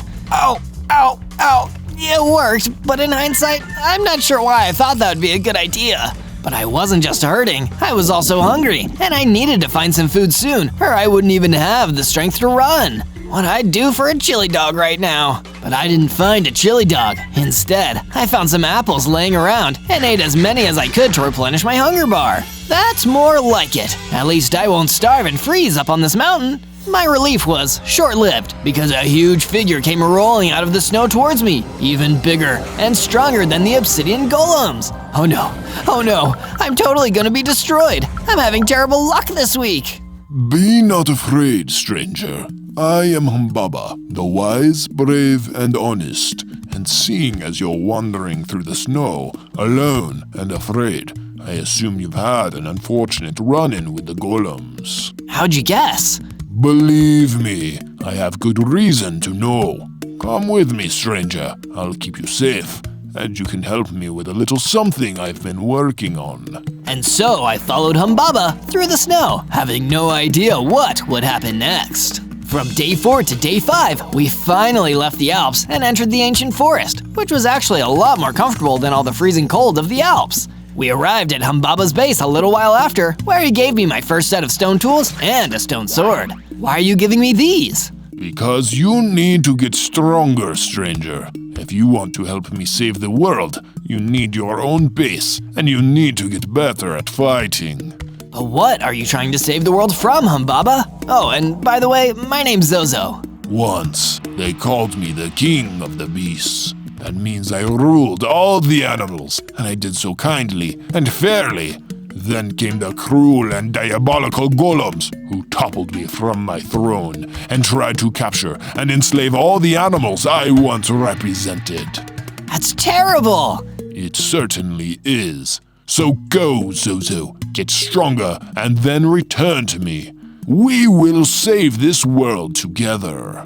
I left Humbaba's base and went further into the ancient forest. Eventually, I found a decent clearing and started cutting down trees and mining stone to start building myself a cool little base. This is coming along well. It'll be nice to be in a room that I haven't been locked in by somebody else. But saying that out loud, ironically, attracted the attention of one of the obsidian golems who'd locked me up. There you are! You owe us some emeralds after damaging a wall! I don't owe you guys anything. Using my super speed, I ran in and attacked him with my stone sword, too fast for him to even fight back. Moments later, he was defeated, and I'd gained enough XP to level up. I got bigger, tougher, faster, and gained an awesome jump boost. I now also had 30 hearts instead of just 10. I'm really living up to my supersonic name. From day 6 to day 8, I was running back and forth through the ancient forest to test my super jumps and super speed. But along the way, I ran into an old friend, Dave the Drop Bear. Aw, hey Dave, fancy seeing you here. Zozo, good to see you, mate. You're looking bigger and stronger since we last met each other. Have you been working out? I have. Thank you for noticing. What are you doing in the ancient forest, Dave? Oh, I've been laying low, mate. Keeping it old school. Those obsidian golems came looking for me. You too? Gosh, it seems like Humbaba was right. These obsidian golems are never going to give up unless we stop them. Humbaba? What's that? Oh, just a friend of mine. One I should probably go and see. I returned to Humbaba, eager to take on my first mission and stop these awful golems from taking over our lives. I'm glad you've come to realize how important our mission is, Zozo. But it's much bigger than just obsidian golems. It's all of them. Your first mission will be a trial by fire, literally. Go to the savannah and defeat the magma golem. If you are strong enough, victory will be yours. From day 9 to day 10, I followed Humbaba's instructions and went out to the savannah. Boy, it's so hot out here. It almost makes me regret complaining about how cold the Alps were. But that heat wasn't just the climate. It was the heat coming off of a big, hot magma golem I was creeping up on. I approached carefully, ready to use a burst of speed to take him out with a surprise attack. But instead, he turned and caught me. Are you trying to sneak up on me, you little creep? That's not a good idea. You won't like what I do to people who sneak up on me. Don't worry, nobody is ever gonna do it again after this, cause I'm gonna defeat you. Humbaba told me exactly where to find you, and here you are. You're one of Humbaba's goons? That makes all too much sense. I'm not a goon, I'm a hero. Let's go. I ran in at super speed and used my jump boost to leap over him. I pulled out my stone sword and attacked him as fast as I could. He turned and landed a few powerful hits on me, but in the end, I was victorious. Wow, I lost a lot of hearts in that battle. This isn't good. That's where I come in. I turned and saw that Dave the Drop Bear was walking towards me again. Dave, how did you find me? Pure luck. I had some commotion and ran right over. Yeah, I have a healing potion, mate. I drank the potion that Dave gave me and felt my hearts replenishing. Why are you out here anyway, Zozo? My friend Humbaba sent me out here to fight the magma golem. It was harder than I thought. He sends you on dangerous missions. That's a strange thing for a friend to do. We've gotten an important goal, Dave. You wouldn't understand. Thanks for the health potion, though. I'll pay you back for this someday. And with that, I ran off at the speed of sound to tell Humbaba about my victory. From day 11 to day 12, I rushed back to the ancient forest to tell Humbaba the good news. Welcome back, Zozo. Were you successful in your mission? I sure was. It was pretty tough, but I managed to defeat the magma golem just like you asked. Excellent. But our work is far from over. If we are going to truly win the battle against the golems, you must become stronger. Get yourself some iron armor and weapons, then return to the savannah to seek out the remaining golems there. We must eradicate them from the land. Oh, that sounds kind of intense. Don't you trust me? Well, I have no reason not to, so I guess I'll get going. I journeyed to a nearby cave and started looking for some iron ore. After a little while, I managed to find some. Time to make some new gear with this. I used the iron to fashion some iron armor, an iron sword, and an iron pickaxe. As I was getting ready to leave the cave, the obsidian golem appeared. He looked pretty mad. There you are, Humbaba's evil henchman. Why do you guys keep saying stuff like that? I'm a good guy. Good guys don't run around attacking innocent golems. He attacked me, but I fought back, and before too long, I had managed to defeat him. From day 13 to day 15, I took my new gear and traveled back to the savannah. There has to be some golems around here somewhere. As I was exploring, I spotted a raccoon cowering behind a tree. Excuse me, have you seen any golems making trouble around here? Eek! Please don't hurt me! What? I'm not gonna hurt you. Like you were here earlier, fighting the magma golem. So that I can help free the animals, like you. I'm trying to help. Help? I didn't need your help. That magma golem was my friend. He just threw me a birthday party last week. You're ruining everything. You and your horrible boss. I decided to leave the raccoon alone before I made matters worse. Something feels wrong. I'd better go back to Humbaba and talk to him about this. From day 16 to day 19, I returned to the ancient forest to ask Humbaba what the heck was going on. I'm probably just misunderstanding, or maybe that raccoon had me mixed up with someone else. When I got there, Humbaba looked really busy, but I decided to talk to him anyway. Hey, so when I got to the savannah, there was this raccoon and…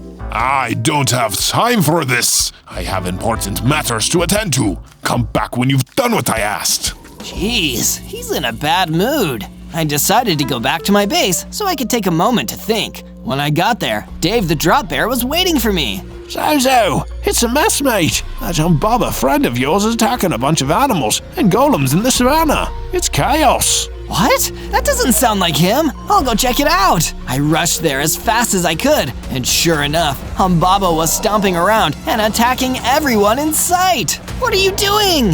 Don't tell me you've lost your nerve now. I'm just doing what needs to be done, reclaiming my rightful place on the throne as king of the beasts. Wait a second, you're not trying to help anyone. You just want to be in charge again. Took you long enough to figure it out.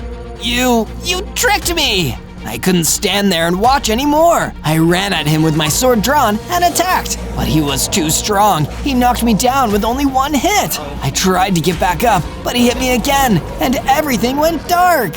From day 20 to day 22, I finally woke up, still in the savannah. I couldn't see Humbaba anywhere. Must have knocked me out and finished what he started. This place is a disaster. I can't believe he misled me like that. I feel like such a fool. I'm so sorry, everyone. If you need a place to stay while your homes are rebuilt, you can go to my base. After I gave them the invitation, I traveled back to my base to make some much-needed improvements. We don't have enough room for guests right now. I'll need to expand. I built an additional room, and I was going to add more, but only Dave the Drop Bear showed up. Sure, it's okay for me to stay here. Definitely. Welcome home. Thanks, mate. For what it's worth, I don't think you're bad. You were doing what you thought was right. Now you know better.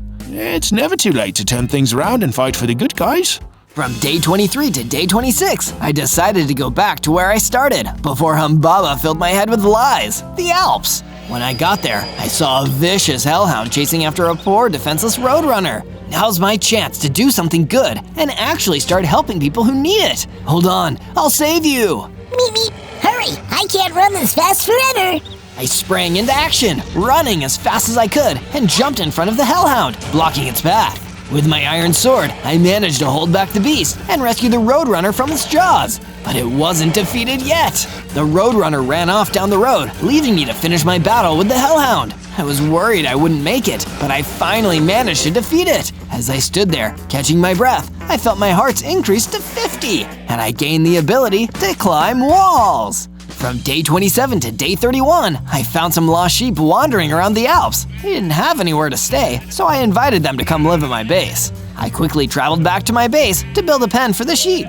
There, perfect for some sheep to sleep. Haha, sleep sheep, that rhymes. Sure does, mate. Hey, if you're done improvising poetry about farm animals, wanna come see what I built? Sure. I followed Dave into the base, and he showed me a new room that wasn't there before. Yeah, it's a storage room. We can keep all sorts of things in here. Armor, swords, boomerangs, you name it. That's great, thank you so much. Meanwhile, back in the ancient forest, Humbaba had found a new henchman, someone terrifying and powerful, a slave and warder, ready to follow his every order. Zozo's foolishness might have delayed my plans a little, but with your help, we can still erase all golems from this land and make me king again. Yes, my liege. All shall bow before you or perish. From day 32 to day 35, I returned to the Alps and made my way to the golem base where I was held prisoner before. I had to make things right with the golems and show them that I was on their side. The obsidian golem there wasn't very happy to see me. You dare show your face here again? After all you've done, I should have you locked up and throw away the key. Wait, don't! He ran at me and attacked me, but I dodged. I'm not here to fight. I want to say I'm sorry. I was tricked by Humbaba. I thought you guys were the danger, but I know better now. I want to help. If you truly wish to help, then there is someone you should meet. Follow me. He led me to a wise, ancient gold golem. Hello, my son. I'm your son? There's not much family resemblance. It's just an expression, but I should warn you, if you wish to aid us in the battle against Humbaba, you are in for a difficult fight. Once, he was the king of the beasts, but he took that title by force, by terrifying and imprisoning all animals that opposed him. The golems freed the animals, and he swore revenge. Now it seems the time has come for him to try and take his power back. We can't let him! I agree. Fight valiantly, young Zozo. I will help you however I can. From day 36 to day 39, I traveled back to my base, thinking about the gold golem's words. This is going to be a difficult fight, so I need some better equipment. I'd better find some more iron. I went back down into the cave and mined until I had enough iron to finish my set of armor. While I was looking, I found a few diamonds too. I'll bring these back to the base to use later. Crikey, look what I found. Zozo, look at this. I followed the sound of Dave's voice and saw what he was talking about, a Kyther. Awesome, let's bring it back with us. When Dave and I got back to the base, there was a prismarine golem waiting for us. Zozo, the gold golem sent me to find you. You need to come meet with him immediately. It's a matter of life and death. Then I guess I gotta go fast. From day 40 to day 43, I returned to the Alps to find what the gold golem so urgently wanted to tell me. Zozo, thank you for getting here so quickly. I have important information for you about Humbaba's grand scheme. You see... But before he could finish his sentence, we were both interrupted by a huge crashing sound. I turned and saw a slave and warder attacking the golem base. I am here for the head of the traitorous Zozo. You can't have my head. I need it for thinking of stuff. Face me and fight, little coward. I'm not a coward, but I know an unfair fight when I see one. No thanks. I ran away from the slave and warder, and in the process, ran into the gold golem again. Run, Zozo, protect yourself. We can handle ourselves here. The golems are used to doing battle with Humbaba's many goons. You don't have to tell me twice. Then I won't. You know what to do. I ran out of there as fast as I could as the Slaven warder continued trying to tear the base apart. From day 44 to day 49, I was laying low at my base, still shaken from seeing the relentless attack of the Slaven warder. It's lucky that I'm the fastest thing alive, or I don't know how I would have escaped that monster. I need to be more careful. Soon after that, I got a personal visit from the Gold Golem, and for once, he had some good news for me. Zozo, my son, lend me your ear. Gold Golem, I'm so glad you're okay, and that your obsidian golems managed to repel the attack. We did, at a great cost. My men are rebuilding the base as best they can, but more importantly, I have been studying the sacred texts for answers to our Humbaba problem, and I think I may have what we need. Oh, tell me, Gold Golem, please! A battle axe buried somewhere deep and dark, once wielded by a great hero who used it to slay some ancient evil. The legends say that the battle axe still has some of his power.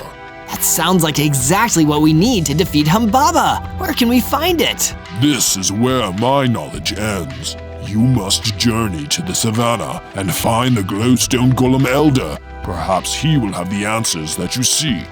Thankfully, with my speed, it won't take me long to get there. From day 50 to day 53, I used my super speed to reach the savannah in record time. I waited until nightfall, knowing it would be a lot easier to find the glowstone golem in the dark. When the darkness crept in, I started my search, running end to end in the savannah until I saw a distinctive glow in the middle of a clearing. I approached and saw him standing there, as though he knew I was coming. The Glowstone Golem! Glowstone Golem, my name is Zozo, and I humbly come to you, searching for help in defeating a great evil. Speak! My friend, the Gold Golem, told me of an ancient battle axe that might be able to defeat the evil Humbaba. Do you know where I could find such an axe? It would not matter if you could find it. Wait, what do you mean? You are not strong enough to wield that ancient battle axe. When you are ready to use it, only then will you find it. What? I have spoken. Away with you, Zozo. Do not seek the battle axe. The battle axe will seek you, if you deserve it. And like that, the conversation was over. I went back to my base, moving much more slowly this time, feeling completely defeated. From day 54 to day 57, I returned to the Alps, planning on telling the Gold Golem the bad news, that his glowstone elder hadn't told me anything useful. But that's when something even worse happened. The terrifying Slaven warder hopped out right in front of me. There you are, you sad little glittery worm! You dared defy the great King Humbaba, and you keep running away from the justice you so richly deserve! Why do you work for him, warder? He's no king, he's just a bully who thinks he's the best. Don't you know he thinks you're just as below him as everyone else? Of course I'm below him! He is the king, and we are all his loyal subjects. We exist to serve him, and those who refuse to serve him shouldn't exist, including you, Zozo. The Slaven warder immediately lunged at me, and one attack from him took off a scary number of hearts. There was no way I could fight him off like this. I just needed to run away as fast as I could, which thankfully, as supersonic, was really, really fast. Meanwhile, at Humbaba's base, his evil plot was marching ever further. So, Zozo is seeking out the battle axe. Excellent. He'll do all the hard work, and then I'll take it from him. I'm so good at this. From day 58 to day 62, I came back to my base, still feeling jittery from my encounter with the Slaven warder. I need to get stronger weapons and armor. If I don't, I could be toast if I get ambushed by Humbaba or his Slaven warder. But at least, when I arrived at my base again, Dave the Drop Bear had some cool news for me. Zozo, me old cobber, I've been working on a bit of a construction project while you were gone. For starters, I made a furnace for all your smelting needs, but I've also been working on putting together a bunker in case everything goes sideways. This is awesome, Dave. Is there anything I can do to help? Well, I've been running low on stone. You could go and get me some. That'd be a huge help, mate. Happy to have something to take my mind off of the threats at hand, I went to a nearby cave to mine Dave some extra stone. But while I was down there, I also got lucky and found some diamonds. Finally, my luck is starting to change. I went back to the base and gave Dave a bunch of stone blocks, and then visited the furnace to forge some new items with my diamonds. A diamond helmet, a diamond sword, and a diamond pickaxe. Let's see that slave and warder try to mess with me now. From day 63 to day 66, I met with the gold golem at my base again. He'd managed to make a good break in the case. After studying further texts, I found a potential answer to our troubles, Zozo. Interpreting all the clues, I believe that the battle axe may be in the Brimstone Caverns, where it is guarded by a terrible beast. That's at least 50% good news. Do you have any idea how I can enter the Brimstone Caverns? I've heard tell of a secret door somewhere in the ancient forest that leads directly to the Brimstone Caverns without a nether portal. Let us go and find it. There is no time to waste. Gold Golem and I ran out into the ancient forest, searching for the legendary door, and eventually we did find it. There was only one problem. It was locked. Is there any way you can open it with magic, Gold Golem? I'm afraid only a special key can open a door like that, Zozo. Oh, figures. From day 67 to day 70, with the key still out of reach, I decided I'd build some extra strength by helping the Gold Golem with a favor up in the Alps. A powerful Tartarus has been rampaging through the Alps. I don't believe it works with Humbaba or any of his men, but his threat needs to be neutralized one way or another. He's too distracting to our mission. I'll see what I can do. It'll be nice to feel like I've done something useful for once. Using my supersonic super speed, I blasted my way through the Alps until I came upon the Tartarus. It was as big and scary as I expected, but I pulled out my diamond sword and jumped into the fight. It wasn't easy, but eventually I fought the monster to a standstill, but I didn't destroy it. Instead, I spoke to it. You are a valiant fighter, stranger. I admire your strength and grit. What would you ask of me? Just stop causing trouble around here, okay? The golems have enough to deal with right now. I respect your wishes. Good luck on your quest. True to his word, the Tartarus left the Alps. From day 71 to day 74, I returned to my base, only to see that someone had completely wrecked it. Confused and afraid, I ran in to see what had happened. Thankfully, Dave the Drop Bear was okay, and he told me the whole story. It was terrible, Zozo. That nasty blighter, the slave and warder, showed up and attacked the base. He was looking for you, and he was turning everything upside down trying to find you. And when he didn't, he just stole that Carther I found for you a few weeks ago. I'm sick of that heinous henchman. No more being cowardly. I'm going to hunt that creep down and fight him on his own territory. That sounds like a plan, Zozo. That nasty slave and warder has had it too good for too long. As I prepared the plan for my counterattack, Humbaba, back at his base, was refining a plan of his own. We have the door. My minion has the key. When Zozo takes it and clears the path for me, the battle axe will be mine. From day 75 to day 78, Dave the Drop Bear had fully repaired the base and added a perimeter wall in case someone came to attack the base again. We still left a door in the front for visitors, such as the Gold Golem, who came over to give me a gift before I led my assault on the slave and warder. I have a gift for you, Zozo. A firework crossbow. It's a powerful ranged weapon that may give you the advantage you need. Wow, Gold Golem, this is awesome! Thank you! We have a lot riding on this quest, Zozo. I have reason to believe that the slave and warder may hold the key to opening the door in the ancient forest. If you can defeat the warder, you can defeat Humbaba once and for all. Finally understanding the true importance of my mission, I took the firework crossbow and left to battle the slave and warder outside of Humbaba's base. From day 79 to day 84, I arrived outside Humbaba's base, ready to face the slave and warder. He was waiting outside, like he knew that I was coming. I will destroy you now, Zozo, to show my loyalty to my beloved king! That might be the saddest thing I've ever heard, dude. I fired my firework crossbow at him, stunning him before running in with my super speed and delivering a volley of attacks with my diamond sword. I never gave up, just striking him again and again. Once my assault was over, the slave and warder was destroyed, and I had enough XP to level up again. I reached full power and full speed with 100 hearts and a whirlwind attack. The slave and warder also dropped both my Kythar and a key to the door in the ancient forest. Huh, that's convenient. Still, I can't look a slave and warder in the mouth. time to go and get that battle axe. And so I set off back towards my base, having no idea that I was playing right into Humbaba's hands. From day 85 to day 89, before heading to the door in the ancient forest, I arrived at my base to give Dave the Drop Bear the good news. So you found the key after all. Good on you, mate. Since we're sharing good news, I'm pretty much done with the defense bunker. If you want, you can add the final block. I'd be honored to, Dave. I added the last block, finishing the bunker for good, and then I ran over to the ancient forest door. It's now or never. Time to get this battle axe.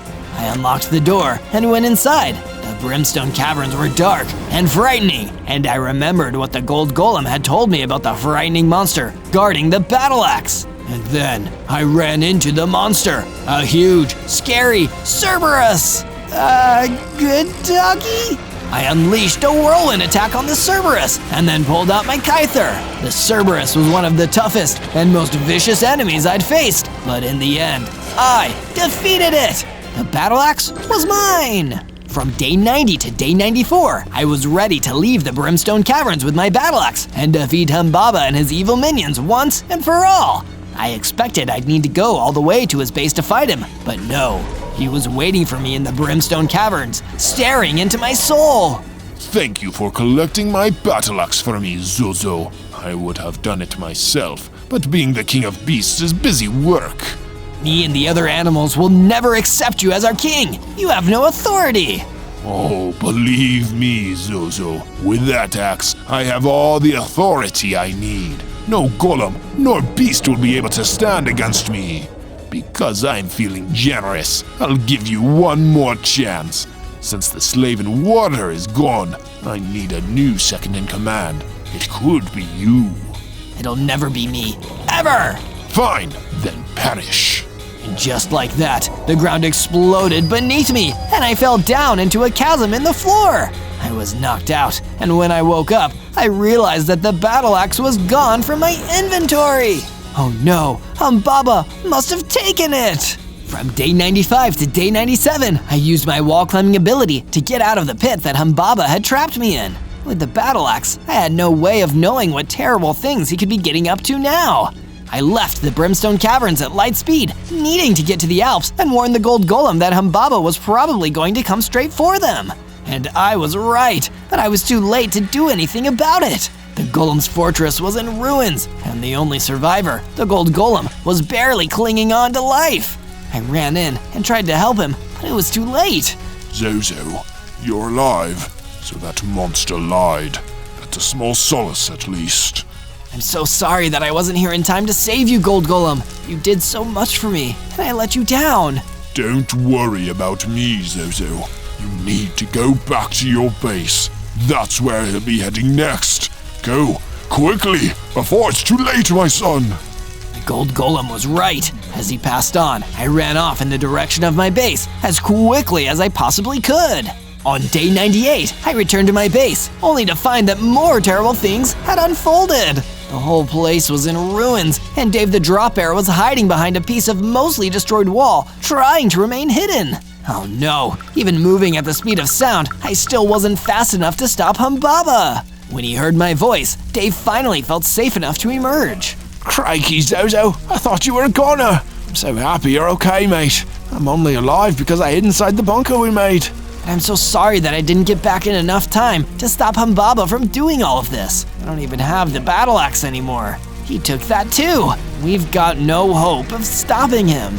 Don't talk like that, Zozo. You've gotten us this far. I just know you can take us the rest of the way. You're the fastest thing alive, aren't you?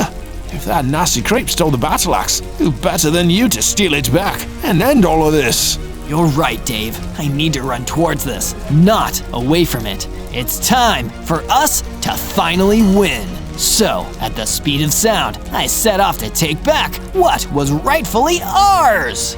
On day 99, I blasted through the ancient forest towards Humbaba's base. Nothing would stop me from getting inside and stealing back that axe. You're gonna regret ever messing with this supersonic Humbaba. I arrived and did a super jump over the wall, clearing it effortlessly. When I landed, I saw Humbaba standing there, seeming surprised to see me. Are you here to submit to me, Zozo? Nope, I'm not here for you at all. I sped off, running away from Humbaba and traveling deeper into his base until I came upon a chest that looked important. I looked inside and found exactly what I was looking for, the battle axe. I could feel the power, the strength, and the pull of destiny. I was ready to take on the beast that had caused so many people so much pain and get rid of him and his evil for good.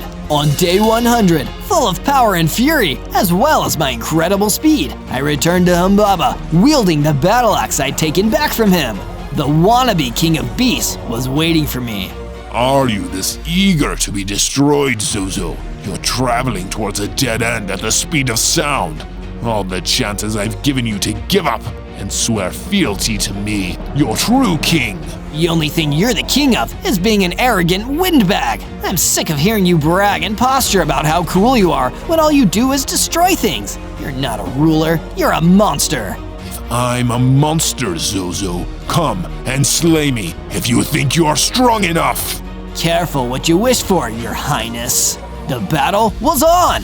Using my supersonic speed, I unleashed a whirlwind on Humbaba, throwing him off his rhythm. But I didn't stop there. I sped in and struck him with the battle axe, moving too fast for him to hit me or defend himself. I struck him again and again, knowing that soon it'd finally be over. And then it was. Humbaba had been destroyed, and I was the one who did it. Humbaba will never destroy or enslave anyone ever again. We're all free. On day 1, I spawned in as Lava Spider-Man in the middle of the Black Forest. Whoa, Lava Spider-Man, what a combination. What will they think of next? But I didn't get to enjoy being the world's hottest web spinner for long, because suddenly some Endermen were emerging out of the woods around me. Uh-oh, I think I'm gonna leave you guys to it. I turned and ran off as fast as I could, until I couldn't see the Endermen anymore. They blended in well with the dark trees of the Black Forest. I'm only a baby Lava Spider-Man with 10 hearts and no weapons. I can't take on a whole gang of Endermen like this. But I hadn't accounted for one thing. Endermen can teleport. One of them popped up right in front of me, stopping me in my tracks. Why are you running from us, little one? Do you have something to hide? What? No, I don't have anything to hide. I was just running because you guys were scary. No offense. Sorry, kid, but I don't buy that. You're gonna need to come with us. Our master is gonna want to speak to you. I thought about running again, or trying to fight, but then I turned and saw that even more of the Endermen had appeared behind me. There was no way I could get out. On day 2, one of the Endermen took me to some kind of strange fort deep in the Black Forest. I had no idea who these Endermen worked for or what they planned to do with me. If you just play ball with us, kid, then no harm will come to you. There are just a few things we need to figure out. Somehow, I didn't believe him. He threw me into some kind of prison cell with tall walls and no ceiling, just staring off into the sky. That's when I noticed a back door. Don't bother trying to open that. I turned and saw a cartographer standing in the corner, watching me. I've tried. It can only be opened from the other side. I've been here for a week, so I think we're gonna be here in the long run. So they got you too, huh? I'm Zozo. They captured me outside. What are you in for? They captured me while mapping out the area. I'm a cartographer. That means I make maps. But they accused me of working for some suspicious person and locked me up. Believe me, I've tried every way to escape. It's impossible. Or maybe not. Going on a hunch, I walked over to one of the walls and started to climb up it, like a spider. This must have been one of my awesome Lava Spider-Man powers. Look at me go. I climbed all the way up the wall and hopped up onto the other side. Then I opened the door from the other side, freeing the cartographer. That was amazing, Zozo. You're like a superhero. Aw, geez, that's nice of you to say. But we should probably get out of here before those weird Endermen come back and try to capture us again. Good idea. We'll split up, and I hope to see you again someday, Zozo. Likewise. Stay safe out there. So I ran off, trying to make my way out of the sinister Black Forest. On day 3, I escaped the Black Forest and reached the Badlands, which was as scorching hot and unforgiving as the name suggests. Wow, thank goodness I'm a Lava Spider-Man, or I'd be roasting right now. But it wasn't just the heat that was a problem, it was hunger. You can't just run away from a bunch of sinister, mysterious Endermen without working up an appetite. And there aren't that many trees around here either, so I guess apples are out of the question too.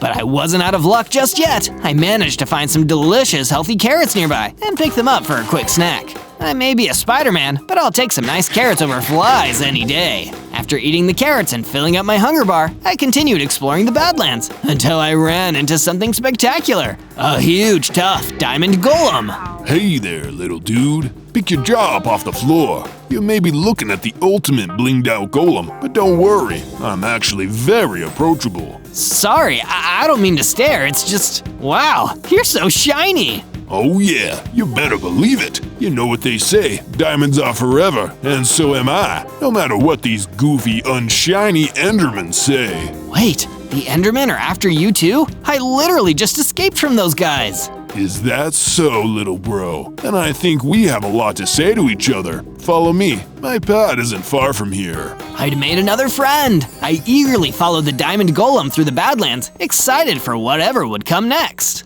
From day 4 to day 5, I continued with the diamond golem over to his pad. It was the coolest base I'd ever seen, the exact kind of thing you'd expect from a blinged out super golem. Wow, this place is amazing, diamond golem. I'm so impressed. Please, kid, call me Dino. And your name? I'm Zozo, Zozo the Lava Spider-Man. That's a mouthful, little Zozo, but I can dig it. What you're lacking in Riz, you can make up for in guts. I like that. Let me guess, people have called you a superhero? Wow, that was a good guess. I have a talent for reading people. You just look like a hero, man. There are some dangerous people out there. Not every golem is as nice and cool as me. I need your help to take care of the people out there giving me a bad name. Can you dig it? You think you're tough enough? I can dig it, and I definitely think I'm tough enough. I'll help you defeat all the bad guys. Right on, little Zozo. First though, you can't hang out here. You're harshing my vibe. Take these tools and go build your own place. Get it? Yes, sir.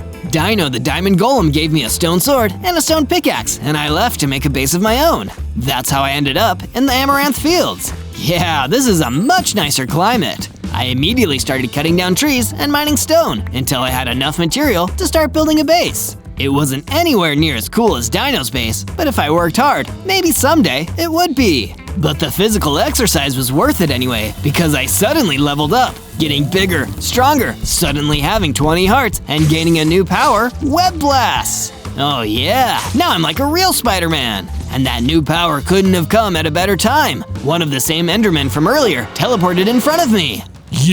I've been searching for you all day since you escaped our base. I knew you were trouble. Oh, you have no idea. Unlike them, I wasn't taking prisoners. I fired Web Blast after Web Blast until the Enderman was no more. When I level up enough, I'm gonna be every bit as strong as Dino the Diamond Golem. From day 6 to day 8, I continued working on my base, making it a little bigger by adding a new building. And once I'd done that, I could start making it look as cool as Dino's base. During my lunch break, I saw a familiar figure walking through the Amaranth Fields. It was the cartographer who'd been in the prison with me. Of course, I immediately ran over to have a chat with my old cellmate. Hey, buddy, how's the free life treating ya? Hi, Zozo. I wish I could say it was shaking out well, but it's honestly been pretty tough. Oh no, why? My boss, an iron golem, was meant to give me instructions on what maps to make next, but when I got to his house, it was destroyed, and he was gone. It feels like something suspicious has happened. Maybe someone is going after golems. That's worrying. Take care of yourself out there, cartographer. I'm gonna go tell Dino the Diamond Golem. If someone is going after golems, he needs to know. And being true to my word, I immediately left to go visit Dino and warn him about the potential threat. Wish I could say I was surprised, but it ain't easy being a golem. Here's the thing though, us golems are tough. We're not easy to take out. If someone is going after golems, there's a good chance they're a vengeful golem themselves. Do we have any leads on who it can be? I've heard rumors of an obsidian golem operating in the North Badlands. Go look into that and report back to me. Of course, Dino. I'll get on it. And so I left in search of the obsidian golem, who was potentially behind the golem disappearances. From day 9 to day 10, I traveled north, braving the harsh conditions of the Badlands, knowing how important my mission was. But why would the obsidian golem go after his own kind like that? It doesn't make sense. As a budding superhero, I know that nobody commits a crime without having some kind of motive. But while I was mulling over the mystery I'd been sent to solve, the obsidian golem got the jump on me, literally jumping out right in front of me. I knew someone was following me. You think because I'm a golem, I'm dumb? Big mistake, bucko. And unless you have a good explanation, it'll be your last. Look, I'm sorry that I was looking for you, but it was for a good cause. I'm hunting the person who's making golems disappear. Like I'd buy that. I think either you're the culprit or you're working for him. And I'm not taking any chances on my life here. Let's go, creep. There was no more reasoning with him after that. The obsidian golem attacked me full force, and there was nothing I could do to talk him down. I just fought back as best as I could until he was finally defeated. But in the process, I was almost completely destroyed. Wow, Dino wasn't kidding about golems being powerful. Luckily for me, a friendly mungus happened to be passing by. He walked over to me, seeming concerned. You okay there, son? You're not looking so hot, aside from the lava, of course. Yeah, I just got beaten up by a huge, powerful obsidian golem, so you're right, I'm not doing too well. Lucky for you, I've got a spare health potion. Here, take it. You look like you need it more than me. He gave me a health potion, which I quickly drank, delighted to have my health restored. You're a lifesaver, literally. Say, do you have any idea what kind of golem might be able to destroy other golems? I'm hunting a dangerous criminal. A golem that destroys golems, huh? That's a tall order. There'd need to be an extremely tough golem to do that, not to mention incredibly crafty. An obsidian golem is probably too low level to pull off that kind of evil scheme. An extremely tough golem. Interesting. This'll give me something to look into. From day 11 to day 12, I returned to Dino the Diamond Golem's awesome pad with less than awesome news. I met Among Us out in the Badlands, Dino, and he seemed to think that the obsidian golem didn't have anything to do with all the disappearances. It'd need to be a much stronger golem than him. Who you gonna trust when it comes to golems, little man? Some random mungus? Or me, an actual golem? Believe me, nobody knows this situation better than Dino. That makes sense, I guess. What do you think I should do now then? There's a sandstone golem in the Amaranth Fields. I've got a good reason to believe he's involved in all this. You don't need to investigate him, just take him out. Understood? Understood. I'm sorry for ever doubting you, Dino. Yeah, man, you better be. Now knowing how tough golems were, I knew that I needed better weapons to take them on. That's when I found a mining cave and searched deep inside until I found some iron ore. This is exactly what I need. I mined the iron ore and set to building a furnace in that deep, dark cave. I then used the furnace to smelt the iron ore into iron ingots, which I then turned into an awesome iron sword and an iron pickaxe. Now I've really got an edge. I left the cave only to find an angry grizzly bear outside waiting for me. So this is your cave, huh? When the bear tried to attack me, I unleashed some web blasts and then defeated it with my iron sword. First a grizzly bear, next a grizzly golem. From day 13 to day 15, I traveled across the Amaranth Fields in the glistening nightlight, searching for the sandstone golem so I could carry out my mission. I finally spotted the golem, standing at a campfire and warming himself. It was strange. He didn't look aggressive at all, but I trusted Dino. I carefully approached, my sword drawn, preparing to fire a web blast at him and then charge in for an attack. But before I could, he turned and saw me standing there. Hey there, friend. You look a little chilly for a lava Spider-Man. Want to come and warm yourself by my fire? Are you sure? Of course. There's room enough for everyone around here. I approached carefully and stood next to the sandstone golem, even though Dino had told me not to. We talked for a while, shared some jokes, and strangely, he seemed like a nice guy. I just couldn't believe he'd been behind all the golem disappearances. Something was up, something fishy. I left the sandstone golem safely by his campfire and went back to talk to Dino. I'm gonna get to the bottom of this. From day 16 to day 19, I went straight back to Dino's pad to confront him about all the strange things I'd been noticing lately. He wasn't pleased. What? Why didn't you take out the sandstone golem? Why? Don't you trust me? It's not that I don't trust you, it's just everything you've said to me, it doesn't quite add up. Here's what doesn't add up, kid. You and me. If you don't trust me, as in you don't follow every single one of my orders to the letter without question, I can't work with you. Get out of here and never come back. I'll solve the golem disappearances myself. With that, I left Dino's pad, knowing I'd probably never see him again. I returned to my base, only to see, to my surprise, that the cartographer was waiting for me there again. Oh, hey, cartographer, what's up? No time for small talk. I've discovered something important. The one behind the golem disappearances. It's a diamond golem. What? It makes total sense. That's one of the toughest kinds of golems out there. Only he would be strong enough to easily take out other golems. Oh no! Dino was behind it all along! He used me. I need to warn Sandstone. I ran back to the Sandstone Golem's camp in the Amaranth Fields, but it was already too late. Sandstone was gone, and only Dino remained. You're too late, Zozo, my man. I just finished up what you should have done. Sandstone's finished. You monster! You used me! You've been betraying and destroying your own kind, but why? Simple. A diamond golem is pretty special, but you know what's even more special? Being the only golem, and I like the sound of that. So you're just destroying all the other golems to satisfy your own ego?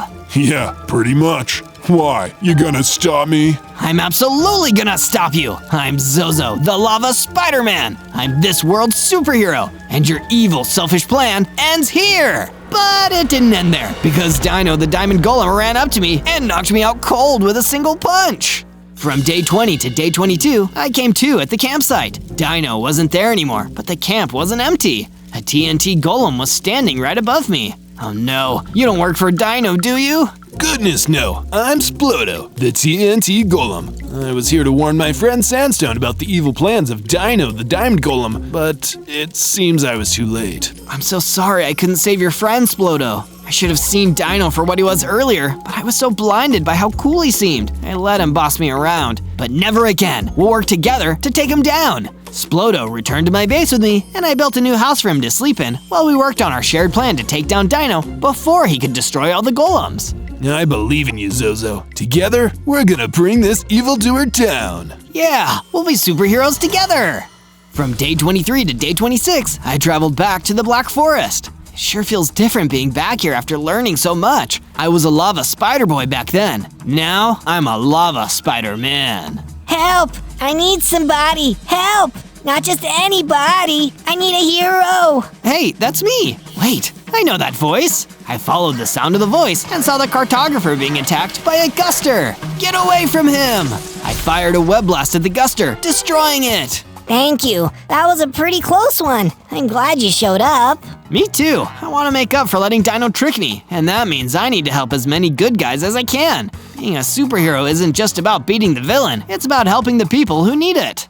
From day 27 to day 31, I continued exploring the Black Forest. As I did, I spotted a herd of sheep that looked really lost. Turned out, I was right. They had lost their old home and were trying to find a new, safe place to stay. So I escorted them back to my base. I guess you guys will need a place to stay. No point in inviting you over and then making you just stand around. That would be rude. So I built a pen for the sheep. It wasn't anything fancy, but they seemed pretty happy with it. After I was done building that, I decided to check in on the rest of the base. While I was gone, Splodo the TNT Golem added a chest area and made paths while I was building. Awesome, so much extra storage, just what every superhero needs. Meanwhile, Dino the Diamond Golem was at his base in the Badlands, and he was up to no good. If I'm gonna get rid of all the rest of the golems, I'll need some extra muscle. That's where you come in. Think you're up to the task? Bada bing, bada boom.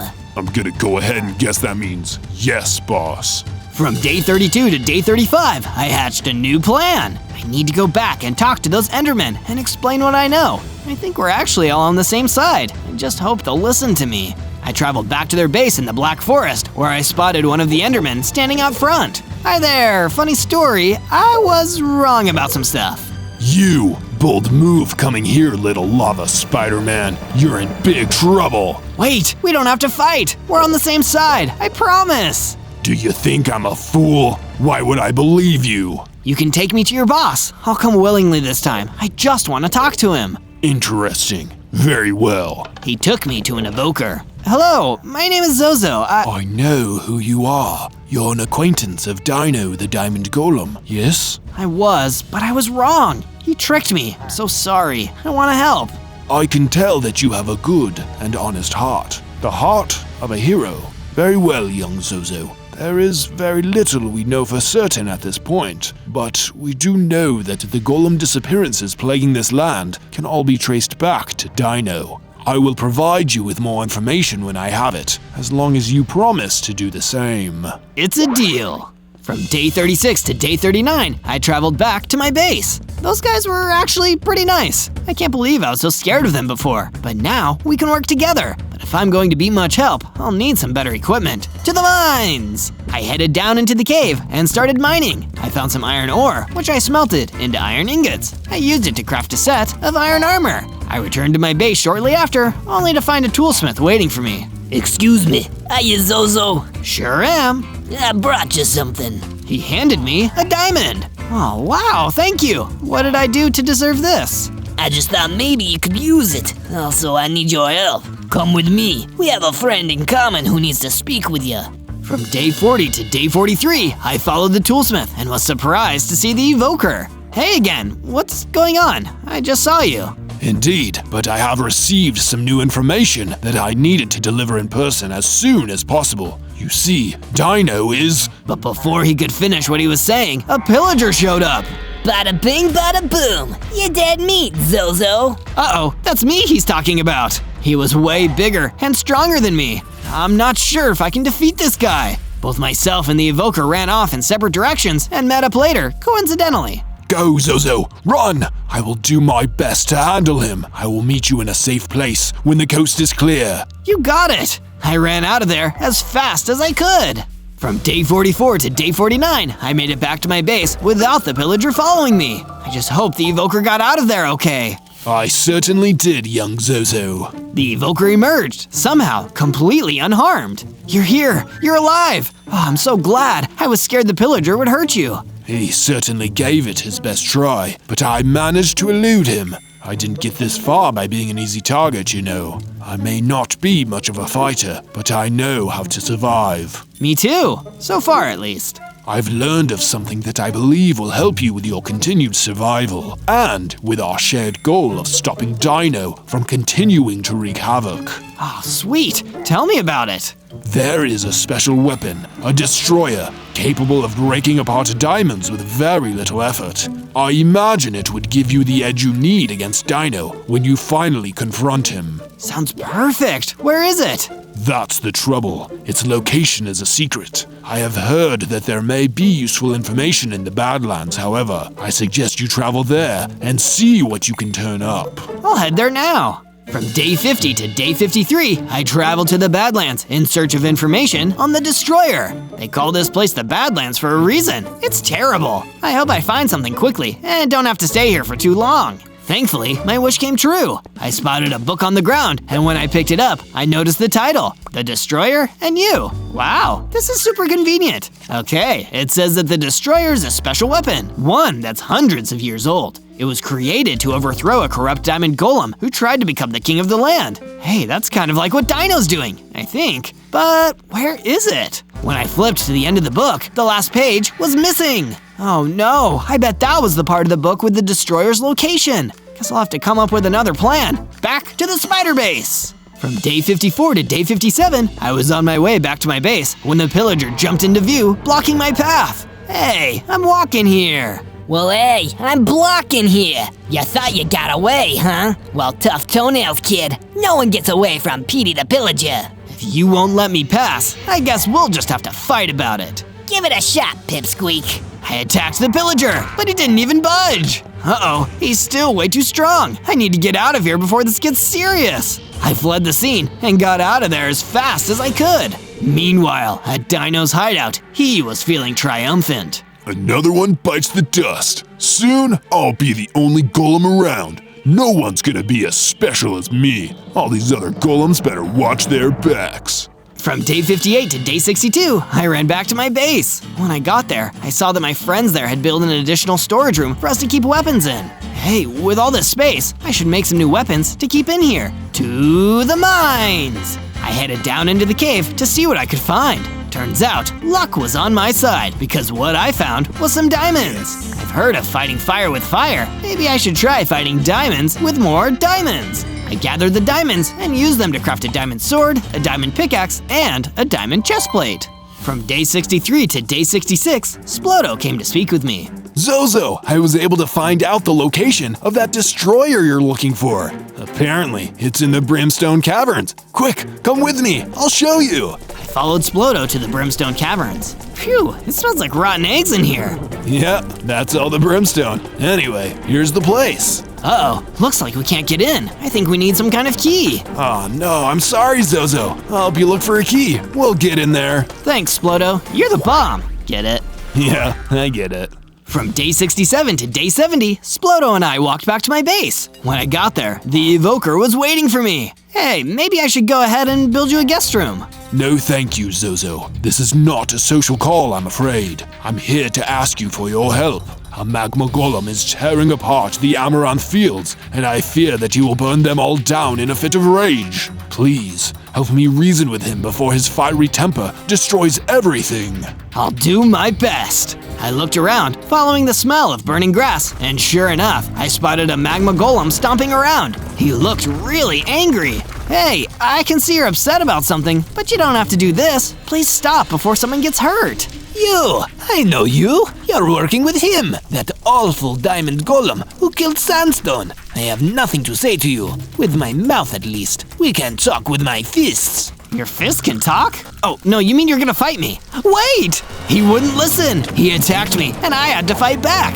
My diamond chestplate protected me from taking too much damage, and I managed to knock him back long enough to talk again. I don't work with Dino anymore. I realized what kind of guy he really was. Now I'm trying to stop him from hurting any more golems. I swear. You're not just lying to save your skin? No, from a lava guy to a magma guy, I promise I'm telling the truth. Then I've got an idea. Let's you and me work together and show that diamond-studded jerk he's not as special as he thinks he is. From day 71 to day 74, I showed the magma golem back to my base. He told me that he had lost his home while trying to run from Dino, and he didn't have anywhere else to go. Luckily, we had plenty of room. You can stay here for as long as you want. It'll be fun. But I couldn't stick around for the housewarming. The pillager turned up, ready to cause some trouble. Still gonna be fun when I crash your party, little man? Oh no, the pillager! That's right. Hey, nice place you got here. Would be a shame if something happened to it.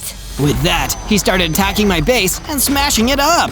I drew my diamond sword and attacked the pillager, but he was still stronger than me. Nice try, Pipsqueak, but no dice. I'm gonna take something of yours to teach you a lesson. Before I could stop him, he ran away. Zozo, help! That was Splodo's voice. I ran in to help, but the pillager and Splodo were already gone. I couldn't stop him from taking Splodo. What kind of hero am I? I couldn't take it anymore, and I went to my room to lie down. A little while later, the magma golem came to my room. Zozo, I built some additional defenses while you were resting. We have a new perimeter wall around the base to protect against any future invaders. Thank you. That makes me feel a little bit better. Now I just need to find a way to get Splodo back. Meanwhile, in the Badlands.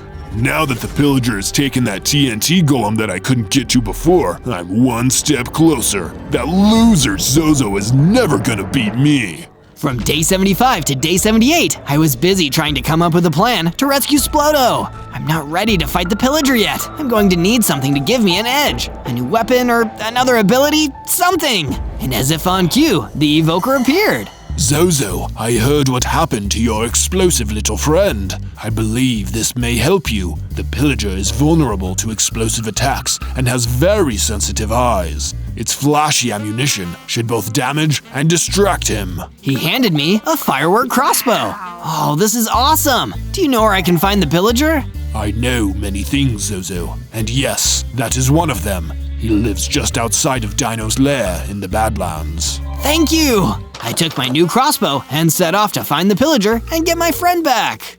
From day 79 to day 84, I traveled to the Badlands. It didn't take long for me to spot the pillager lurking around outside of Dino's base. Give me back my friend. Nah, I don't feel like it. Maybe this will change your mind. I fired my firework crossbow and it actually managed to hit. Hey, maybe I can actually do this. And so the battle with the pillager began. I felt much more confident with my new weapon, but he was still much stronger than me.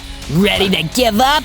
No, this is merely a tactical retreat. I ran away until I found a big rock to hide behind. where I met, against all odds, Splodo the TNT Golem. Zozo, I escaped, and on my way out, I managed to grab this. Quick, eat it! He tossed me a golden apple. I ate it in one big bite, and I felt myself growing stronger. My heart increased to 60, and I gained a jump boost. I grew too. That golden apple gave me the strength I needed to finally defeat the pillager. I ran back, fighting the pillager one-on-one, until nothing was left. Dino's strongest henchman had been defeated, and Splodo came over to celebrate with me. I did it! Thank you, Splodo. You're a real hero. So are you. Come on, let's go home. From day 85 to day 89, Splodo and I returned to the base. Guess what? Chicken butt? No, that's really funny though. I grabbed something that the pillager dropped when you beat him. It's a magic key. I think it's the key to the Brimstone Caverns. You can finally go and get the destroyer. That's amazing. You've helped so much. Thank you, Splodo. You can thank me by getting rid of Dino once and for all. With the magic key in hand, I traveled back to the Brimstone Caverns. I held my breath as I unlocked the door and entered the caverns. There, I saw it, the destroyer! Yes, finally! I started walking toward it, but a wither skeleton jumped in the way. Oh, no you don't. It attacked me, but I fought back. It took a little while, but I managed to defeat it. A destroyer, yes! I've got to get this back to my base. From day 90 to day 94, I left the Brimstone Caverns, ready to head back to my base. But as I exited the caverns, Dino, the Diamond Golem, appeared in behind me. Hey Zozo, how's it going? What? Aren't you here to attack me? Nah, why would I do that? We used to work together pretty well, you and me. What do you say we team up again? Give it another shot. Are you kidding? You lied to me. You kidnapped my friend. You're trying to hurt tons of people. Why would I ever work with you? Because when I'm the big boss around here, you're gonna want to be on my good side. I don't think you have a good side. With great power comes a lot of responsibility, and you've misused it at every turn. Thanks, but no thanks. Fine, have it your way. Before I could stop him, he pushed me into a deep hole and snatched the destroyer out of my hands. He left me there and took the weapon with him. From day 95 to day 97, I used my new climbing skills to escape Dino's trap. But by the time I got out, he was long gone, and so was the destroyer. I need some advice. I should go visit the evoker and see what he thinks I should do. I traveled to the Black Forest to see if the evoker had any tips for me. But when I got there, the place was in chaos. The evoker was there, but he was badly injured. Oh no, what happened? Dino came through on a rampage. He must have learned that I told you about the destroyer. I don't have much time, little lava Spider-Man. Listen close. You must get the destroyer back. It holds a great power, and it will give you the strength you need to defeat him. The weapon itself is not what matters, but the strength within you that it will bring to the surface. The power is within you. And just like that, he was gone. Thank you for everything. I promise to get revenge on Dino for everything he's done. On day 98, I returned to my base to get some rest and come up with the next phase of my plan. But when I got there, it was a mess. The perimeter wall was destroyed, and I couldn't see my friends anywhere. Oh no, Dino must have done this. He did. Splodo, you're okay. I am. I managed to hide from him. Everyone else ran away. I don't blame them. It was scary. But don't get discouraged, Zozo. We're going to be superheroes together. Remember? I'm not so sure, Splodo. He's so much more powerful than us. How can we ever hope to beat him? Listen, I know it seems hopeless, but we have to try. I'm still here. It's not over yet. He came after our base. Now we need to take the fight to him. On day 99, I traveled to the Badlands to confront the baddest guy in those lands once and for all. I don't know if I'll make it through this, but I know I have to try. Splodo was right. I can't lose hope now. When I got there, he was waiting for me. Hey Zozo, welcome to my humble abode. Ready to lose another fight? Nope. I attacked him, but he hit hard. I took a lot of damage, but I got an idea. I got my firework crossbow and fired a shot. It surprised Dino, and he jumped back. When he did, he dropped the destroyer. Now's my chance. I grabbed the destroyer and took off in the opposite direction of Dino's base. Yeah, you better run. I'll be back. I took the destroyer back to my base and remembered what the evoker said. The power is in me. I just have to find it. I used the destroyer, and as I did, I had a vision of every fight I'd had so far, every friend I'd made along the way. I felt so much stronger. When the vision ended, I saw that my base was magically repaired, as if Dino had never destroyed it. That's it, I'm ready! On day 100, I returned to Dino the Diamond Golem's base for the final showdown. This time, I had the destroyer, and more importantly, the heart of a hero. My heart, I mean. You're too late, Zozo. Pretty soon there won't be any golems left. You think you're special? You're not special. I'm the only one who's special. That's not true. You think you're better than everyone else, and that's why you'll never really win. I used the destroyer to attack, and for the first time, I did some real damage to Dino. Hey, what's the big idea? Justice, that's what. It was a tough fight. Dino was the strongest opponent I had ever faced, but I knew I could beat him. And after a hard battle, I finally did! I can't wait to go home and tell Splodo. We did it! We beat the bad guy! We're real superheroes after all.